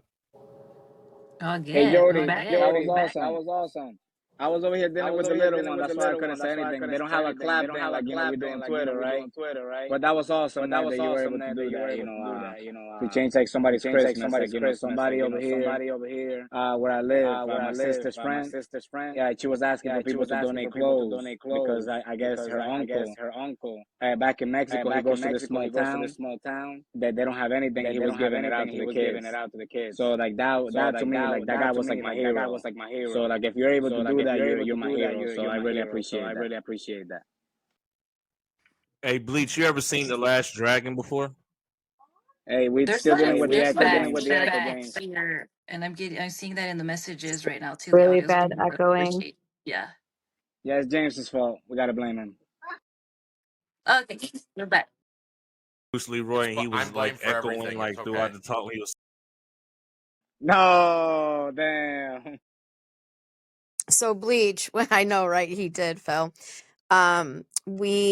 We've done a lot, a lot of really good things, but honestly, like two of my favorites were when we brought shorts and clothes to the homeless, and we got them little packages with like soap and shampoo, and just going out and talking with people who are less fortunate than we are. Like I actually lived in my car a few years back while I lost my job and couldn't get back on my feet, so I totally empathized with them. But my favorite one this year, and normal, I mean, because a lot of, and I'm not saying that the kids don't need it, but a lot of people focus on Toys for Tots and stuff, and to be able to facilitate a whole entire Christmas for this guy at work and his kids, and I don't know, it just was, it takes you outside of yourself. It makes you appreciate what you have, number one, but number two, it feels good to see the joy on their faces, and the videos that he sent of his kids opening the presents just warmed me up. That's That's so 100%, Jody. beautiful. And to give you something, man, like before, I used to think like the helping one person, two people, like it's not enough, right? But because like the world's so big, you want to help more people when you're that type of person, right? But you know what? When you change that person's world, it's literally what you just did. You changed that person's world, so that's big. And if you one person you can change it, that's the world, him, the kids, and everybody. So you know what, it's a big thing, and you might not know how much they actually appreciate that. So like I can say that I appreciate it, just like the same thing as that gentleman was gonna go out and get. Like I was so happy giving out some of the clothes that I don't even wear or anything like that, my daughter's clothes and anything, the toys that they don't even play with, and the guy was gonna give it out. I felt happy, not because of what I was doing, but because of the hope that the guy was bringing the kids. And that's what you did. So I'm a big advocate for hope, and, I appreciate it. Thanks, Bleach. I don't know if you, I don't, oh, echo, Echo, echo, echo. Mic echo. problems. What are you doing, James? I didn't do anything. Well, I don't know what the hell you're James, talking I about. bet it happened when I came in. It 100% did, and you can Jody. thank your Jehovah's Witness convention that you got lost in. I can't believe you remember that. That's so fun. I have a steel trap for a memory. Let me tell you. No, but I was Salute. just telling Bleach, like I don't know how much he knows about Apes for Change or Lantern. Oh Lord, I hate Oh, hearing my own voice. I'm very well versed. I'm well versed on what you guys have done. Like I said, I'm very appreciative of everything. I'm always with the one, and all that. So he always doing things with you guys. And like I said, like we tried. The last time I donated myself, like unanimously, because that's what we were doing. We don't say anything. Because honestly, I don't like saying when I'm helping. I just do it. So now that we're trying to do like more. It's just awesome of what you guys doing, and I think it's the gentleman's name Stunks as well. I heard very good stories about the gentleman, and I have like I look up to that. I really do.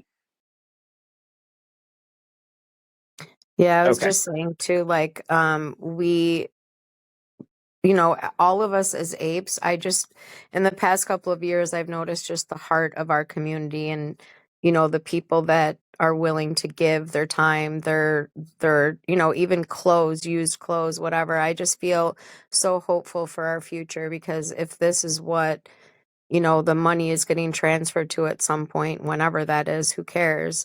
We're going to make bigger changes. Right now, we do it in our communities, cleaning up and making sure that people have food and shorts in the summer when they're homeless. And we've done a lot of really amazing things, but I'm pretty psyched for how much more we're going to do. But it is in your own communities, and I think that's what we've been pushing too, is just help in your own areas. If all of us do that in our own little part of the world, we're going to make the world a better place, right? Absolutely. And like our main motto or hashtag is be the change, be the change you want to see in the world. And AFC and this Mo has brought us together, and that was the focus and that was the goal, and kind of that mindset of, okay, well, what do you want to do? What do you want to be when that even happens? Like, who are you? You know what I mean? And if money amplifies, then be who you want to be right now, and then when it does come, you're able to give more because you're exercising that muscle, that giving muscle. If you can't give small, you're not going to give big.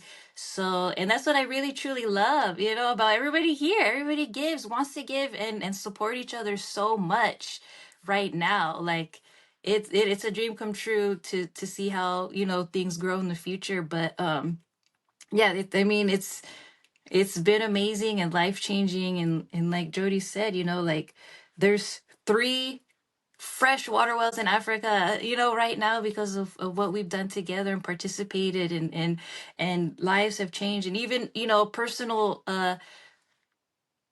world, somebody has changed. They're good. It's ripples out, everything you do just ripples out, and it's a beautiful thing, and we're here to just learn and grow together, and do good things. And if people can flood the internet with negativity and what people do to each other, then we can flood the internet with good. You know what I mean? It's not necessarily like, oh, uh it is good to share the good that you do and inspire others. So, and that's what we're here. Okay, so our next one, I just want to also share, is February, right? So this February, we want to donate to teachers, AMC gift cards, our Share the Love of the Movies. That's our next kind of event or effort.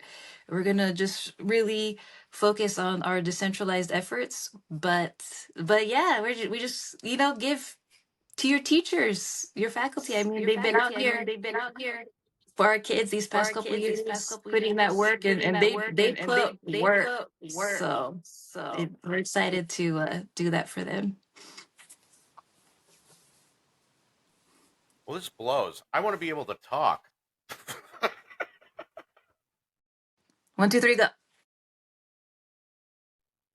I don't understand why it says that I'm echoing, but I have everything set to where there's no echo. The echo is canceled, and I appreciate everything that you guys are doing.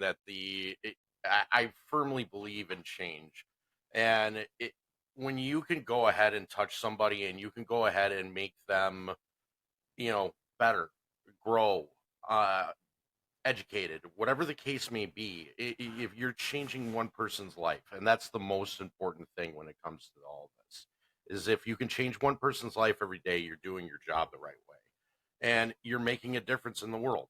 And I firmly believe in what you guys are trying to do, and it's honestly, it's an honor to have you guys on. Well, thank you for inviting us. I just wanted, oh man, echo.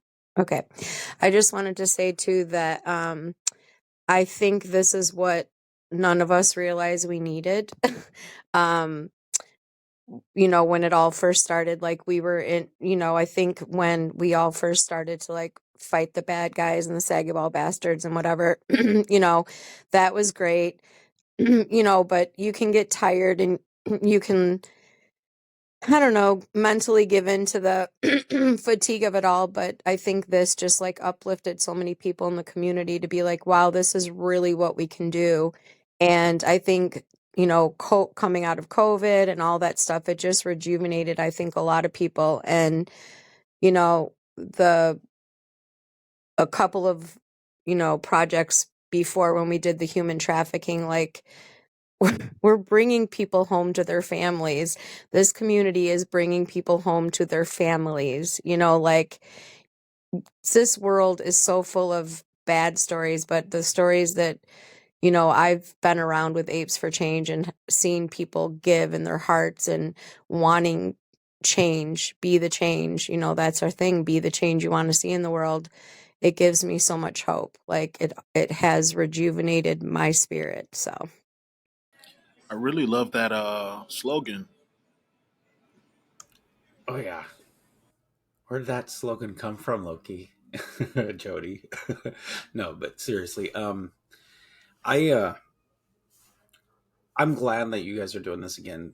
But could you give us how we want to do this? I mean, is it something we do individually, or are we going to tie with Apes for Change and actually donate to you guys, and then you guys distribute? How do we want to go about this with this new project? It's not a new project. This is actually a rehash from last year. So, are I we mean, actually? Fafa, it's just like we've done every year. You do it in your local area. That's why it's decentralized. It's everywhere. Like, Sammy in Australia will be giving her teachers AMC gift cards. You know what I mean? Like, it's wherever you are. We don't collect anything. It all goes to your local areas, which is kind of the point, is to, not just have it in one place, because we're all in different places. So you just collect AMC gift cards and distribute them to this. I don't know if you have any kids that are in school age or whatever, but you can take them to a school and drop them off and say, hey, let these teachers get a break and go to a movie, you know? So it's double folded. It's a two folded thing. We're getting them to go to AMC and we're also helping them to have a night out, from the Rascals. That's why I asked, because I know that the importance is a lot of people may not know how to participate, and so if they are actually wanting to do it but they don't know other ways to do it, I'm assuming you just have them contact you on Twitter at Apes for Change, and just kind of reach out to you, Loki, you, Jody, Stonk, if they have questions and how they want to do it. So I'm assuming you guys are ready to, just in case people have questions, to answer any DMs that you might get. Um, do you have another project you guys are talking about at this point, after February 14th and the teachers giveaway? So we'll have a space call. We'll also tweet it out on our page, like, for this next one. And then any other future, oh geez, security. Okay. Any other future projects that we're going to do, we always announce it, and we always have space calls and, stuff like that. So anybody who follows us or DMs us, at Apes for Change, or any of us on the board, you guys can just get the information from us. But realistically, it's just your local areas, and we will have a space call regarding the AMC gift cards and all of that soonish. Yeah, and also I just want to share that we're not taking any donations directly to Apes for Change right now.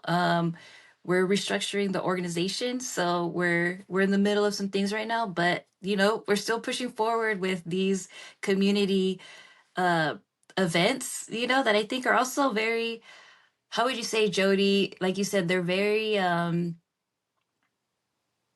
personal to each person being involved, so those are super fun too. But we also do like to stick with kind of like our key events every year. So after this, usually it's our Earth Day event, where again it's decentralized. You go to your areas, clean up, participate in however you can in your local areas for Earth Day. And then after that, what we want to do, or what we're thinking about, same thing as last year, is we're involved in sponsoring a campaign for other organizations. So we did the water project, which build freshwater wells in Africa, and then also the human trafficking campaign, which we raised money for. The first year was Operation Underground Railroad, and last year I believe was Project, I forgot the name, but another human trafficking organization. So we do kind of want to stick with kind of our main events a year to kind of like build that up, so people know what to expect. But and then of course our toy drive annual. That's how we got started, and we're sticking to it. So the annual Oh, I Christmas. love those tour drives. Yeah. Yes. Yeah, those are super fun. So, and yeah, I mean for that, like Jody said, she sponsored a family, which is amazing. Uh, we've donated to children's hospitals, we've donated to women's shelters, domestic violence shelters. So yeah, it's everybody gets to also choose, you know, um, kind of like what they want to support as well. So it's cool to see how everybody participates in their way. And also too, Yeah, it's thanks for the just question. it's a sense of community, like you're doing your little something in your area, but we're all doing it at the same time pretty much. So it feels like we're all together. It's just such a cool feeling to know, okay, on this day we're all going to be bombarding teachers and giving them AMC gift cards, or during the toy drive, like we tried to do it on the same day. So even though we're all in different area codes and zip codes and countries and whatever, we're still united. We're still together.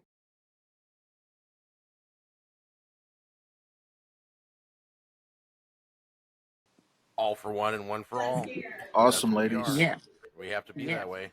I have a question. Go ahead and ask. Yes.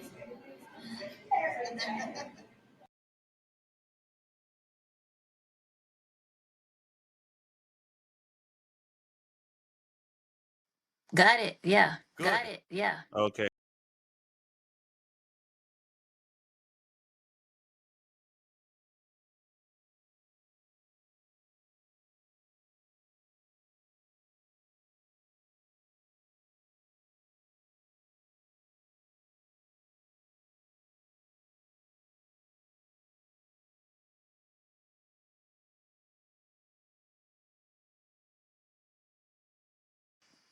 So we have done raffles and campaigns and um, a lot of things like that where the community will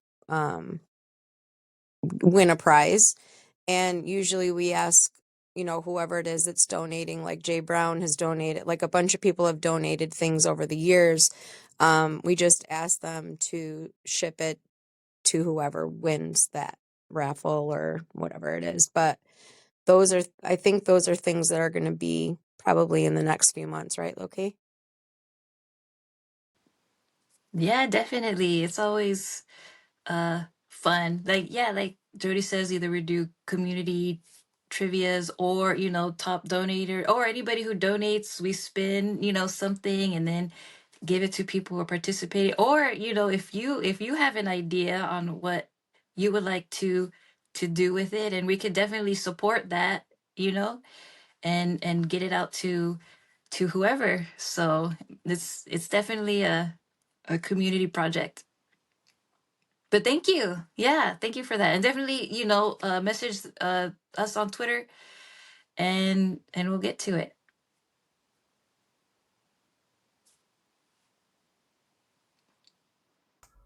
Are there any particular things that you guys need? Like,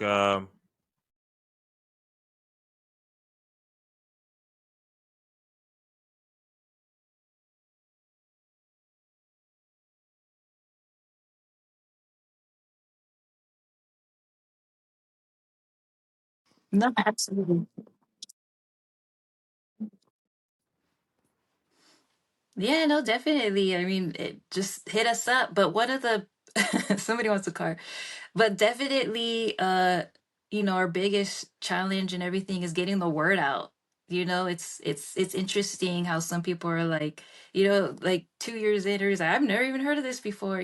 But I mean, we're trying our best. We're just, people trying to do these things, and people come in and help where they can. It's not just also material and monetary, it's also skill wise. If anybody does have skills in, you know website or Twitter, or even Discord, like we do. There's a lot of things to cover as this grows, and there is a handful of us, and any more hands are very helpful. So helping hands and spreading the word, are pretty big right now.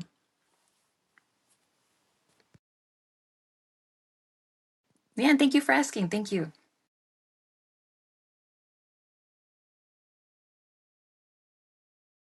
You know better than that, Phil. No, do you guys actually know when you might have that space call there, Loki? Because I'm assuming it's going to be soon. Wow. Can you hear me now? I don't know. My mics must not be working. Hold on. Yeah, I could hear you. And Rafa, I hi. can hear you. I have to work the next 8 days in a row, so Sunday is my next day off. I was going to actually talk with the crew and see if next Sunday might work to, get something going for our next, you know, drive with the AMC gift cards for the teachers. So Awesome. Okay, you heard it here first. Next Sunday. We'll shoot for that. But yeah, not we'll this not this Sunday because Buffalo's going to whoop the heck out of Kansas City, so I got to watch that. Sunday, Sunday, Sunday. We are having a space call. Apes for Change. Okay, now you got Bow, Phil bow, bow, thinking bow. he's going to make a commercial for it. Love it. Yes.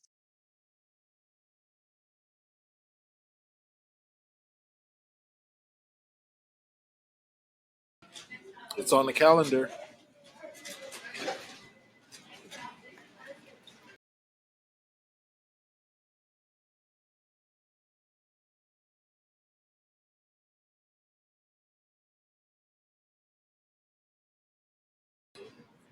Shoot, and eventually we got to do a apes staycation or vacation.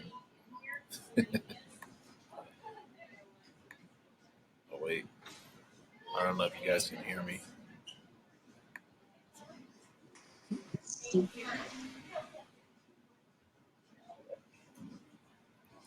Someone else.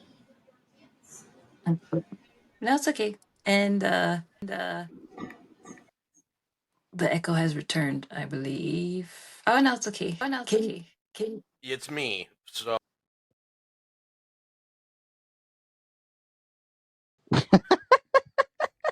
I think the host is having issues with these. Honest to God, it Honest to was as God, soon it as was I as soon came as in I here. came in here. yeah, Jody, it's all because of the Jehovah's Witness problem.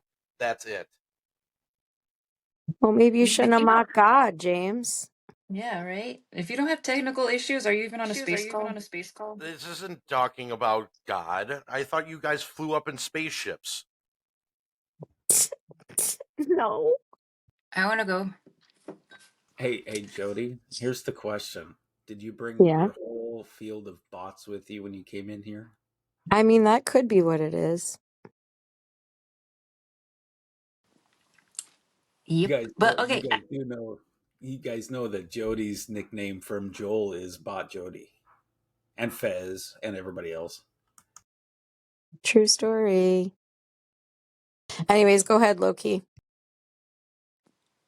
Yeah, what I was gonna say is kind of the idea that I had for the Valentine's Share the Love of Your Movies was well, at my daughter's school, putting together a little like bucket, little basket with some sweets in it, some snacks, a gift card, whatever, you know what I mean? Um, so yeah, I mean, you just give to your local area, your kids teacher, whatever. I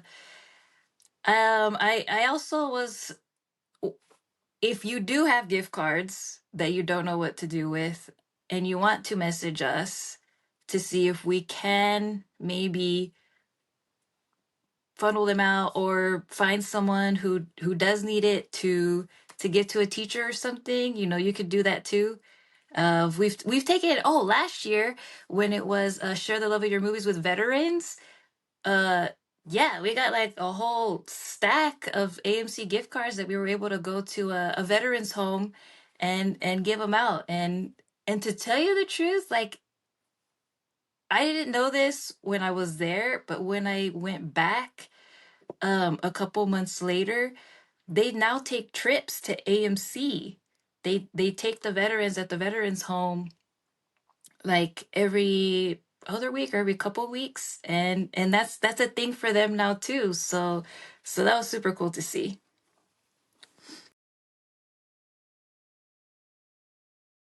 It's awesome. Yeah, I know I think our last one in February was for the nurses. So I think it's awesome to do it for the teachers too, because they're really going through it.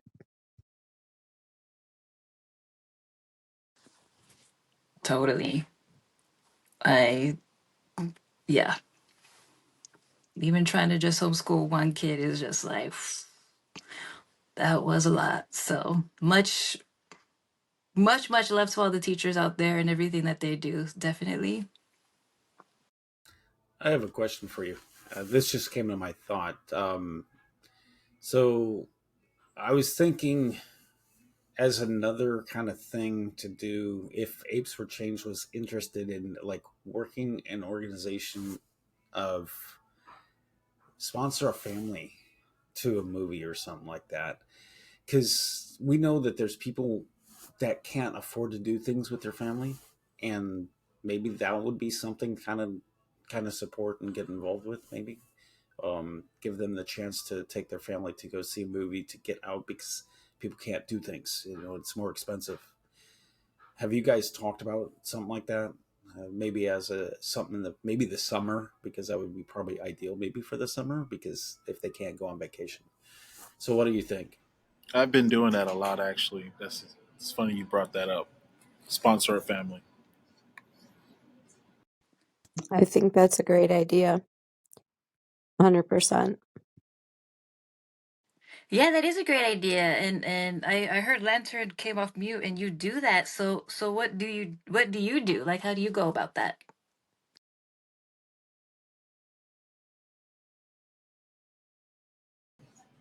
Okay, Okay, there it there you is. All right. Yeah. So sometimes I go to the local fire house or whatever. Um, they work with like the communities, and they would have families there that they would already have on a list. And sometimes they give you access to those families, or sometimes they take you to those families and you can meet them face to face. Or it could just be someone random on the street. Um, Oftentimes, I do it randomly. Sometimes it could be from just mentorship. I mentor like 3 kids. So, other than that, yeah, that's my way of doing it. So, I love that. Awesome. Yeah, that is cool. And yeah, that's a great idea to sponsor a family. Like you said, it is expensive, once you get, big families out there. So yeah, that'd be great. That's definitely something that we can think about and try to figure out how to organize that. So thank you. Yeah, no problem. I just came in to say hi to you guys. It's good to see you. Um, the discussion started out with a lot going on as far as Evergrande and things in the market and stuff. But what really made me excited was to know that someone from Apes for Change is going to be on here, and to be able to come back to be able to ask questions was something. You guys know how much I love you guys and appreciate everything you guys have done. And I may not get a chance to be able to be partaking of a lot of the space calls and stuff, but you, Hafu, Stonk, Jody, everybody involved have always been part of my family and part of my mentorship and part of the people that really share that light that we all have, that we all want to. And I was so grateful to become close with you guys. And if anybody who's listening to this that don't know about you guys, I will say this: Apes for Change. They are the best of us. So it's been great knowing you guys for 3 years, and it's been great to see everything that you guys have done.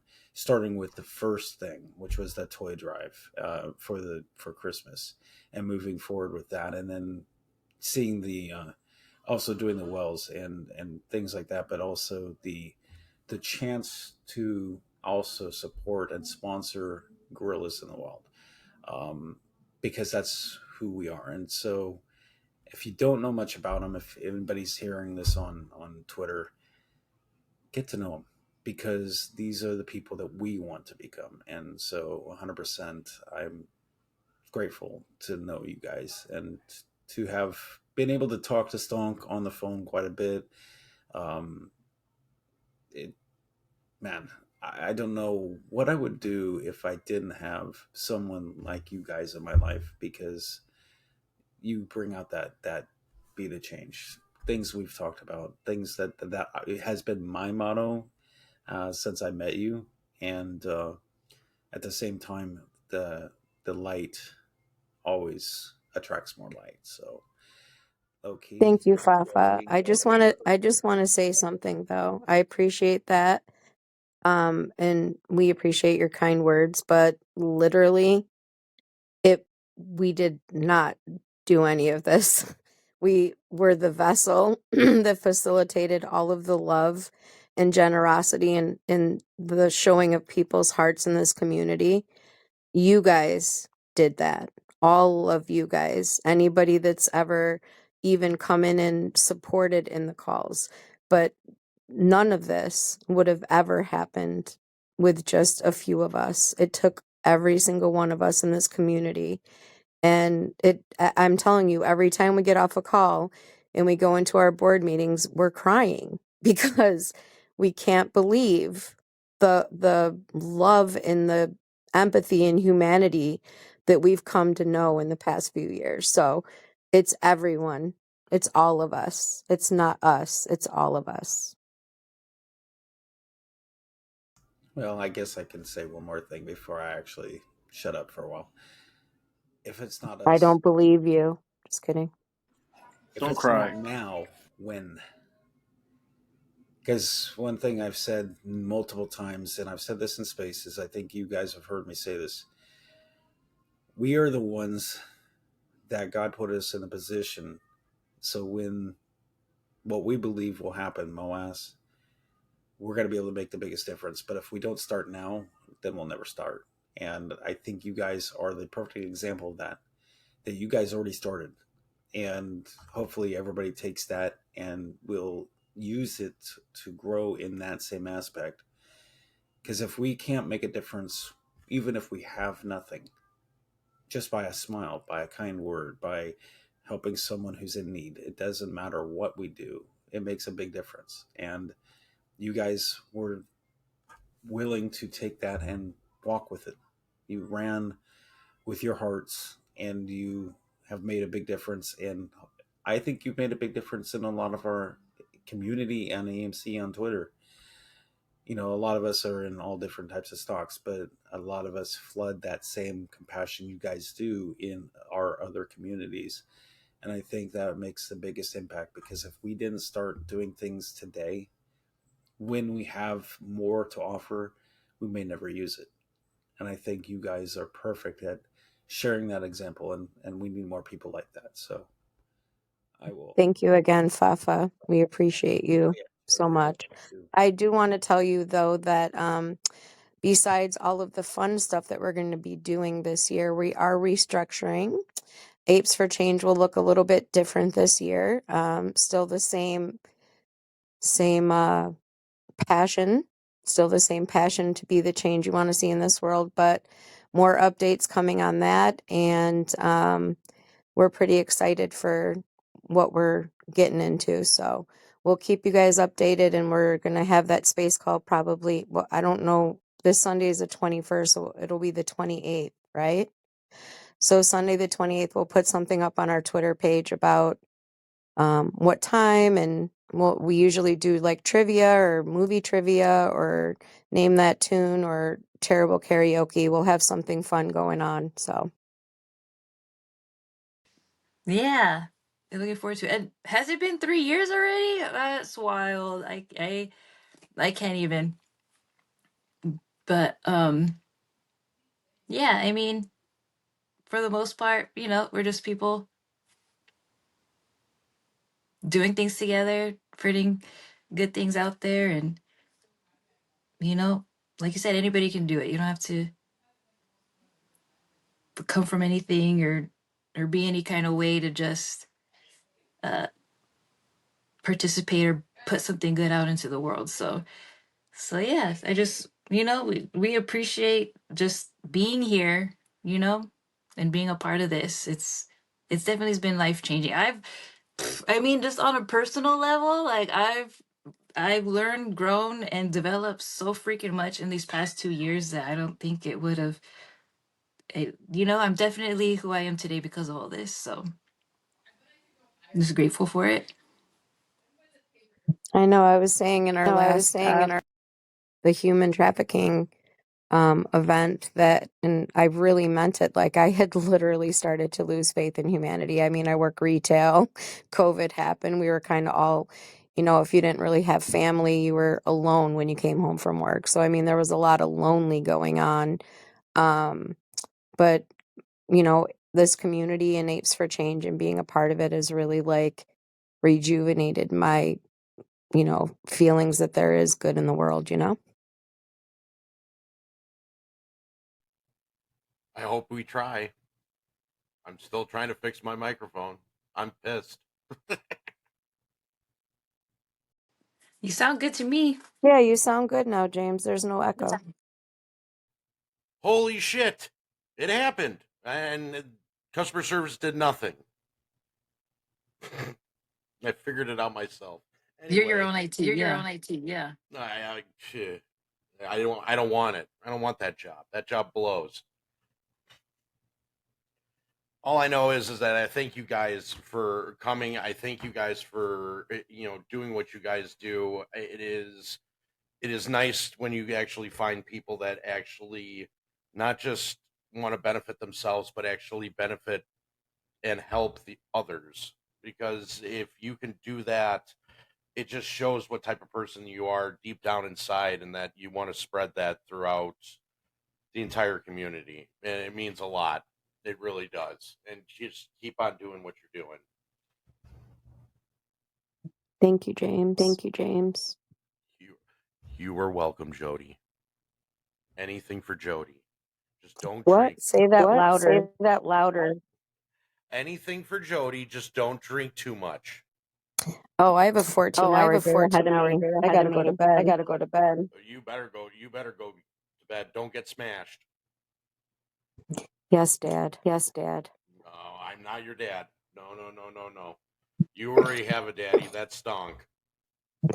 Oh, Jesus. Anyways, thanks for having us on. We really We appreciate it really and appreciate it and love you guys. love you I'm gonna guys. I'm gonna drop it like it's hot. drop it like it's hot. Love you, You ladies have Love a Jody. you, Jody.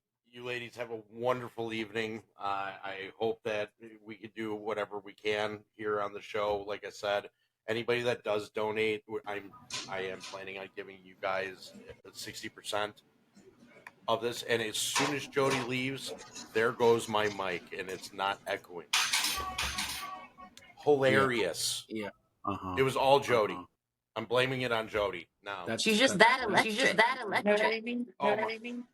It She's was a just a pleasure, magnet. ladies. My Yeah, dad would thank you say so it's yeah, a thank you so shit magnet. All right. Well, thank you All so right. Well, much. thank you so And much. And the echo's still there, the echo's so who still knows? It there, might have so been who me. knows? It might have been me. No, it definitely was not you, but you're fine. Thank you very much for coming by. Yeah, thank you guys. All righty. Have a good night. Yeah, thank you guys.